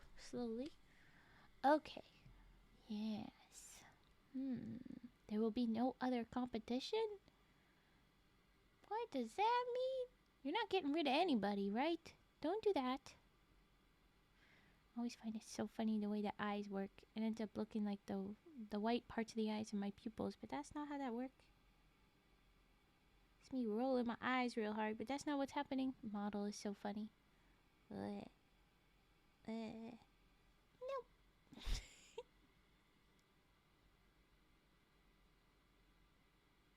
She can kind of roll her eyes, but not well. Sorry, distract. No, that's the point. But I distracted self. You didn't distract.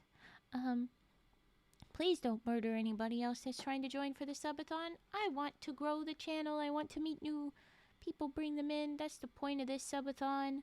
Please don't hurt the newbies. It's a bad idea. Okay. So, I will be rereading the Frog story at another time if and when it works out. It would be into the Saturday when I would read the Frog story, if we go that long. I hope we do, because I'm feeling it. Or if it doesn't look like we'll go that long, maybe I'll read it during one of the chatty times or something like that. Is the diamond a giveaway earned? It's on the D20, but it's not a permanent diamond. It's a temporary diamond. It's a temporary diamond in the D20 roll. There you go. And you don't know what number. You don't know. And the rolls will be by me. They won't be by your command for those. It'll be, I'll roll the dice. I watched all your YT shorts yesterday, and I'm low-key sad we didn't get Biblical Raven. Oh. Yeah, well, it took a while for people to find Biblical Raven. Is that in the clips? I'll go looking through the clips. We'll see. Because if it's in the clips, then maybe I'll make it a short. But I don't think it is. In which case, someone's going to have to figure out making it a clip the hard way. But, that means it probably won't be me. I got other things that I work on for you guys, and I still don't remember all of them. I'm so bad at it. I'm not very good. Oh, I'm bad. I'm too distractible. But thank you for watching all the shorts. See? We have a new one today from yesterday's stream, but you probably saw that. And I will slowly be adding more depending. Yeah. Hi, Big Guapo. I'm pretty sure we've seen you. I'm pretty sure I've read that name before as one of our new followers or something at some point. Hiya, hiya's. I am hoping to do an origami hand cam on the 19th or the 20th, just to get a short one in. This one I had to do a YouTube clip due to Twitch being dumb because I had to go back for it. Oh, so you did get it. Oh, then I can go find it. What was the answer to my question? I told you it was a D20, and we've already a little bit talked about the D20s. But it's temporary. The diamond is temporary. I'll go find it, Turt. I will, cause that one is a good one to have. I'll have to go sneak it out. We'll find it.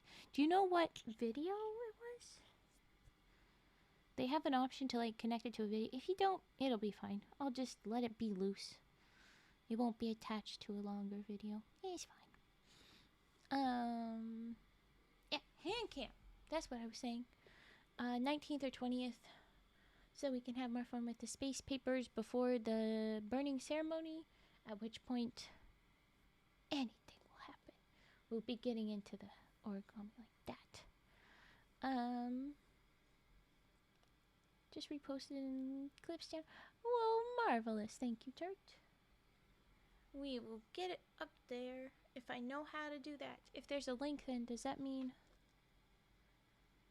it's like on your channel? I'll figure it out. It'll happen. I'll make it happen. How? I don't know. Hopefully it's easy. I will get it.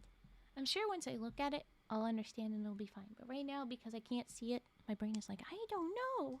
How do? Yeah.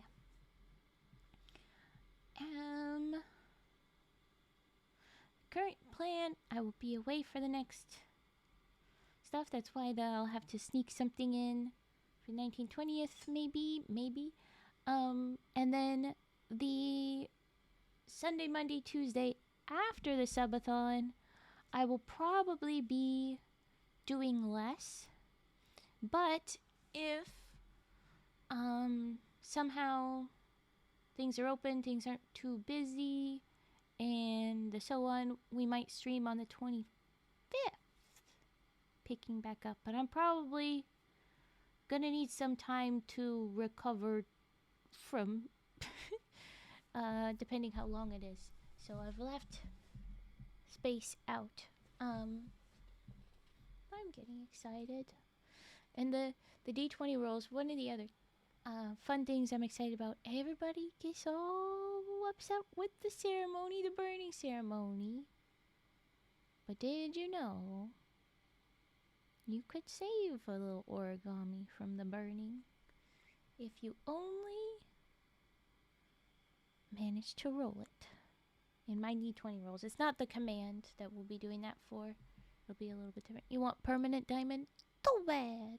You'd have to get diamond a bunch in a row. At which point I would be like, okay, maybe. But no, you're as chaotic as you are, Lahong. How am I supposed to trust you with a diamond? How am I supposed to trust you? I eat diamond to save it. Well, if you're gonna eat it and then it's done, okay. We could probably give you diamond and then you end up using the vanish and then you no longer have diamond. And then it will be good. Then we're all good. You got rid of it yourself. That's probably how that could go. Not too difficult.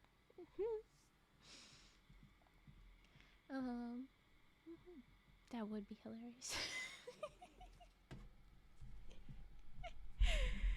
I mean, I wouldn't put it past you. I wouldn't put it past you.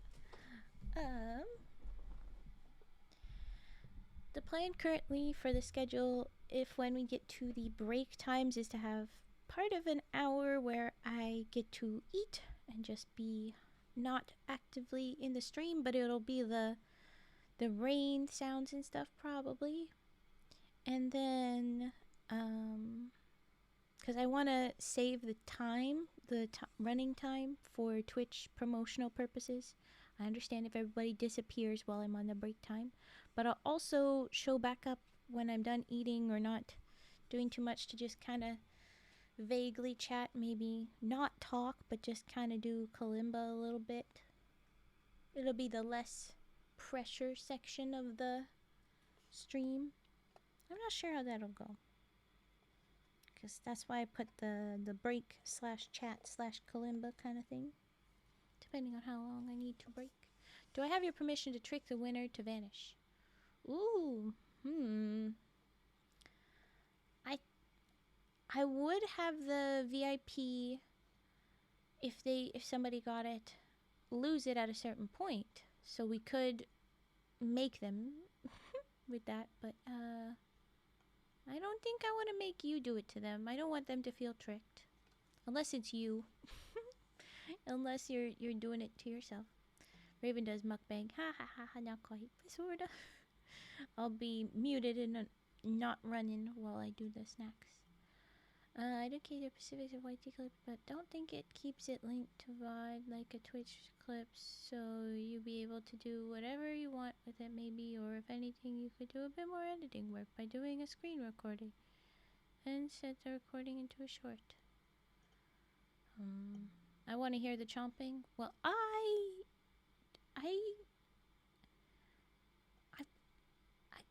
what? I suppose I feel like that's a bad sound. My brain says, "No, you're not supposed to hear that. That's the icky sound. Nobody wants to hear it. No, you don't do that part. That's bad. You don't do that." If you actually want to hear it, that makes my brain go, "What? What?" And I don't want to judge you for it. It's cuz I judge me, but a little piece of my brain goes, "Are you broken? That's not how that works." That's just cuz my brain is broken. Not cuz you. But I think I would do this still. Be mute, be off cameras, like no model for a little bit. Just for a proper break. What the heck, Turt? I mean, I like that it's gay, but what are we doing with 70 bits? What the heck? Oh, that is a marvelously derpy face. Look at that little monster face. Yay. Just noticed I had some bits. Slow down. Well, thanks, I guess. Log, remember I told you to drop the money bunny. Where's your money bunny? I'll drop the raining money frogs. You gotta drop your money bunny. There we go. Money bunny. Look at this little guy. He's so cute. But thank you very much, Turd. That is very much unnecessary. Thank you. I appreciate it. And I'm just fiddling with the kalimba here, just like little sounds. That's what you hear. Because I'm chatting, but I'm bread. So my brain is telling me to do that right now. Just click the little tab parts that don't make the music. Like that side's the music. This side is not. Fett jump scares. How did Fett scare you there? Fett just dropped the money. How is a scare? Ugh. Eep soon. I have an earlier day tomorrow than normal. Oh no. No, you did not vanish, Turtle Boy. You vanished yourself. You erased the money bunnies. That's so evil. But the money bunnies. No. Spent 70 cents on Raven. I'm bankrupt. Whatever will I do? Shut up. Shut up. It's still nice. I don't care. And if 70 cents is all you had to your name, that would be exactly what you say. There would be no sarcasm to your little text. I was gonna say voice, but that's not voice. That is type. That is text, Raven.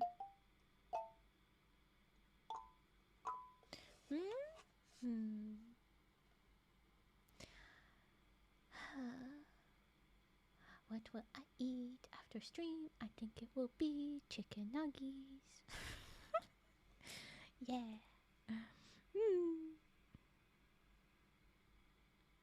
Oh, Genario. Oh, no. No. I'm sorry, that's very bad riz. I'm making fun of you. Saying it was unnecessary. Like, yeah, but I just had it on my account for some reason. Well, yeah, but like, you also could have saved it for stream. For subathon, I mean. I don't know. You could have saved it until your 70 cents equaled $1. equaled $2. I don't know. I still feel special when you give me any monies. So I'm like, what? But you're right, I guess. I don't know. Don't make me think about it. I'm gonna just fiddle again. I should learn the end of Avatar theme. The end of Atla little theme. Right now, we'll just play discordant notes. Very much giving 7-year-old found an instrument. Responsible 7-year-old, not hitting anything too hard, not breaking it. That's good.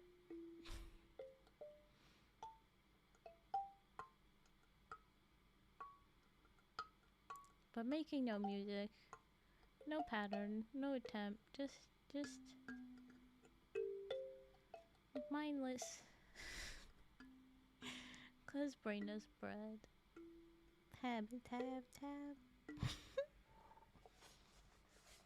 I'm surprised there's this many viewers still here right now. What the heck? Did you all fall asleep? That must be it. There's no way you're choosing to do this to yourself. Like, what? Then again, 4 people voted for Distract Raven and just be chatty. Ooh. The 7-year-old found playing 2 notes at once.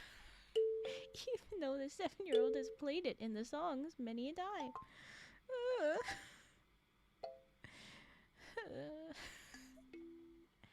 Oh, 3 people left. Ah, I told them, why are you here? And they were like, you know what? Fair, Raven. I should leave. Do you want to learn other instruments? I have learned other instruments. I have not kept up with them. Raven has played drums, clarinet, guitar, bass guitar, piano, violin, the little recorder. Your Honor, my client, me, is not late. They are simply making an Ace Attorney reference. Aw, thanks, Big Guapo. I should hope that I'm more soothing at other times, but if this works, this works. Thank you. I appreciate it. Also, Mask, we made a reference to you when we were talking about Herbert, and I feel like I have to catch you up, but first, no, you are not late at all. Of course you're not. And Kalimba this is just discordant tabs, but fine, okay. No, not slandered, you were referenced. Not slandered, just referenced. There was no positive or negative really attached to it. Herbert's name was not great, though. I'll tell you in a second. Kalimba. It is Kalimba. It's just random bits of thoughts on trumpet. I knew a trumpet player. Good buddy. Good buddy. But, I don't know. I've played the mouth trumpet a little bit. I can't do it right now. I'm smiley and giggly. I need to focus. What was I saying? God damn it. I was saying that my kalimba playing was like a 7-year-old found an instrument right now. There's no thought, just blah, blah, blah, blah. No plan. Anyway, me like kalimba sound, it goes ding. Ding. Okay, so what happened, Mask, is we had Herbert out and we were quite insistent, of course, as usual. Glad you giggle, Gage. Made me giggle too, clearly. We were talking as usual. Ooh, you play trumpet, euphonium, and baritone. Ooh. Well, baritone sax, right? When you say baritone, that's not the same as trumpet. What's the euphonium? Another horn of some sort? All brass. A lot of breath, cheek work. That's not very me. Couldn't be me. I didn't play none of those. The closest I got was clarinet. But that's a reed instrument. Not the same. Ooh, I didn't like that one as much. Yeah, Trump is now so bad. Who was it that played baritone? I don't remember. Oh, maybe. Anyway, Herbert was here, and everybody wanted more Herbert, and I'm like, no, not more Herbert. And they're like, Herbert reads, and I'm like, you know what? Actually, I've been thinking about it. Herbert's channel for real would not be named Herbert Reads. If we go off of my channel name, my name's Raven, but my channel is called Obsidian Reads. So if we followed that kind of, yeah, we'll do more Herbert in a second. If we followed that kind of naming convention, Herbert's channel would be like Wooden Songs or Sings. Wooden Songs / calls for calling for sex, because that's why he sing. I wanted to make some sort of horny joke for him, but at the same time, Herbert probably wouldn't name his stuff Lily Pad Reads. Aw, but he doesn't read, he just sings. So that's why songs and stuff. So I think what he would actually name his account on Twitch would be Herbert D Pervert, like how you do Mask D something. No baritone horn. Oh, it's the big vertical horn. That sounds wrong. That sounds wrong. I know what you mean by that, but somewhere in my brain at first I was like, yeah, it's the horn that sounds wrong. The wrong horn. But you mean vertical horn sounds like something else. Fair. No, but I think Herbert's name on here would be Herbert D. Pervert.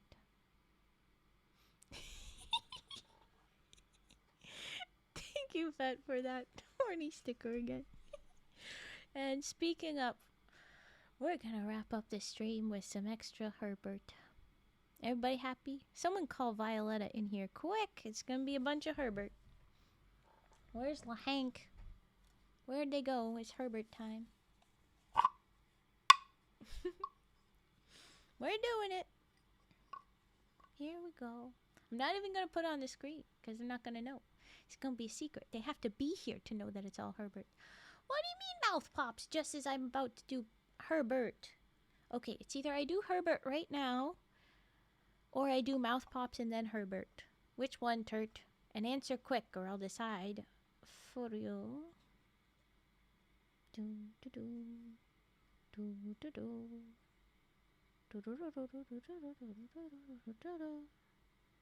There are many Herbert D perverts, but no Herbert dub perverts, but no Herbert D perverts. Aha. His name is up for grabs.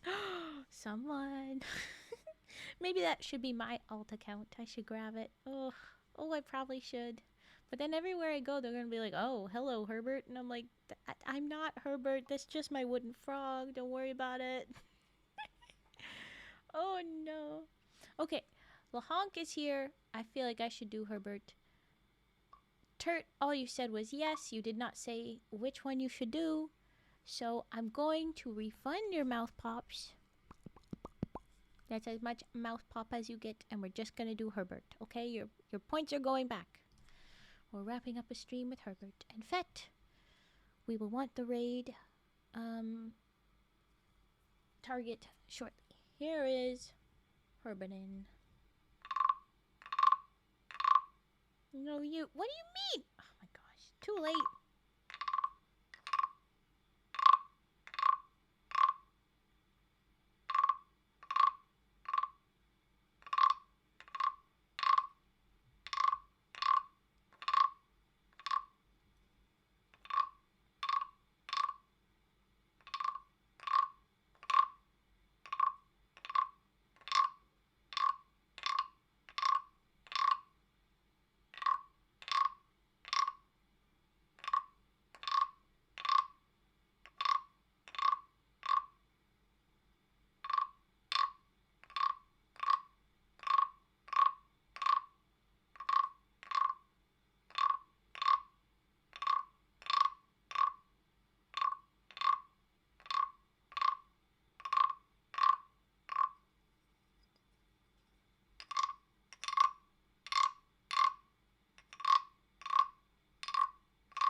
was our extra long Herbert. You got a couple of minutes there. So there you go. Don't say I never did nothing for you, you little pervert fans. Alright. Where the heck are we headed? Let's get some raid messages. Oh, boop.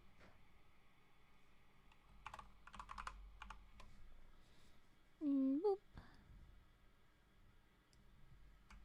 Copy. KK Cyber. Oh, KK. Don't leave. Oh, thank you, Lahonk. I feel very loved, but I am sorry. This weird that I am feeling, this tired, and how early I gotta start getting things going tomorrow. Hell no, I gotta go to bed. Are you kidding? Are you kidding? I do gotta go. But we're gonna wrap up the stream. I will now make Mask disappear. Don't do that. We're gonna wrap up this stream. Have a lovely what? Gonna wrap up the stream. We're gonna raid over. Come on, thingy. I don't think they allow the raid message. I don't think they allow the copy paste in this group. Because that's a thing, apparently. I have heard. Maybe I did it wrong. But let me see. Oh no, I did it wrong. Okay, let's drop our raid messages. And have a good stream with them. I'm gonna disappear, get food, go bed. Do all my stuffs tomorrow. We will be back for subathon at least. And if not, on the 19th or 20th short one, we'll definitely do the subathon. But hopefully it'll be the 19th or 20th. Then we'll get something. And yes, I'm not in charge of right now. This is very rude, Turt, to attack Mask, but I'm too tired for this. Are you kidding? Help, you are being bullied. You are. D20 should have an option to demod Mask. No! Thanks, Big Guapo. Thank you, you too. Alright, happy time zone oh, I never started the ooh, that's a me problem. Whatever time zone, happy time zone. Thank you for watching. Eat well. Good night.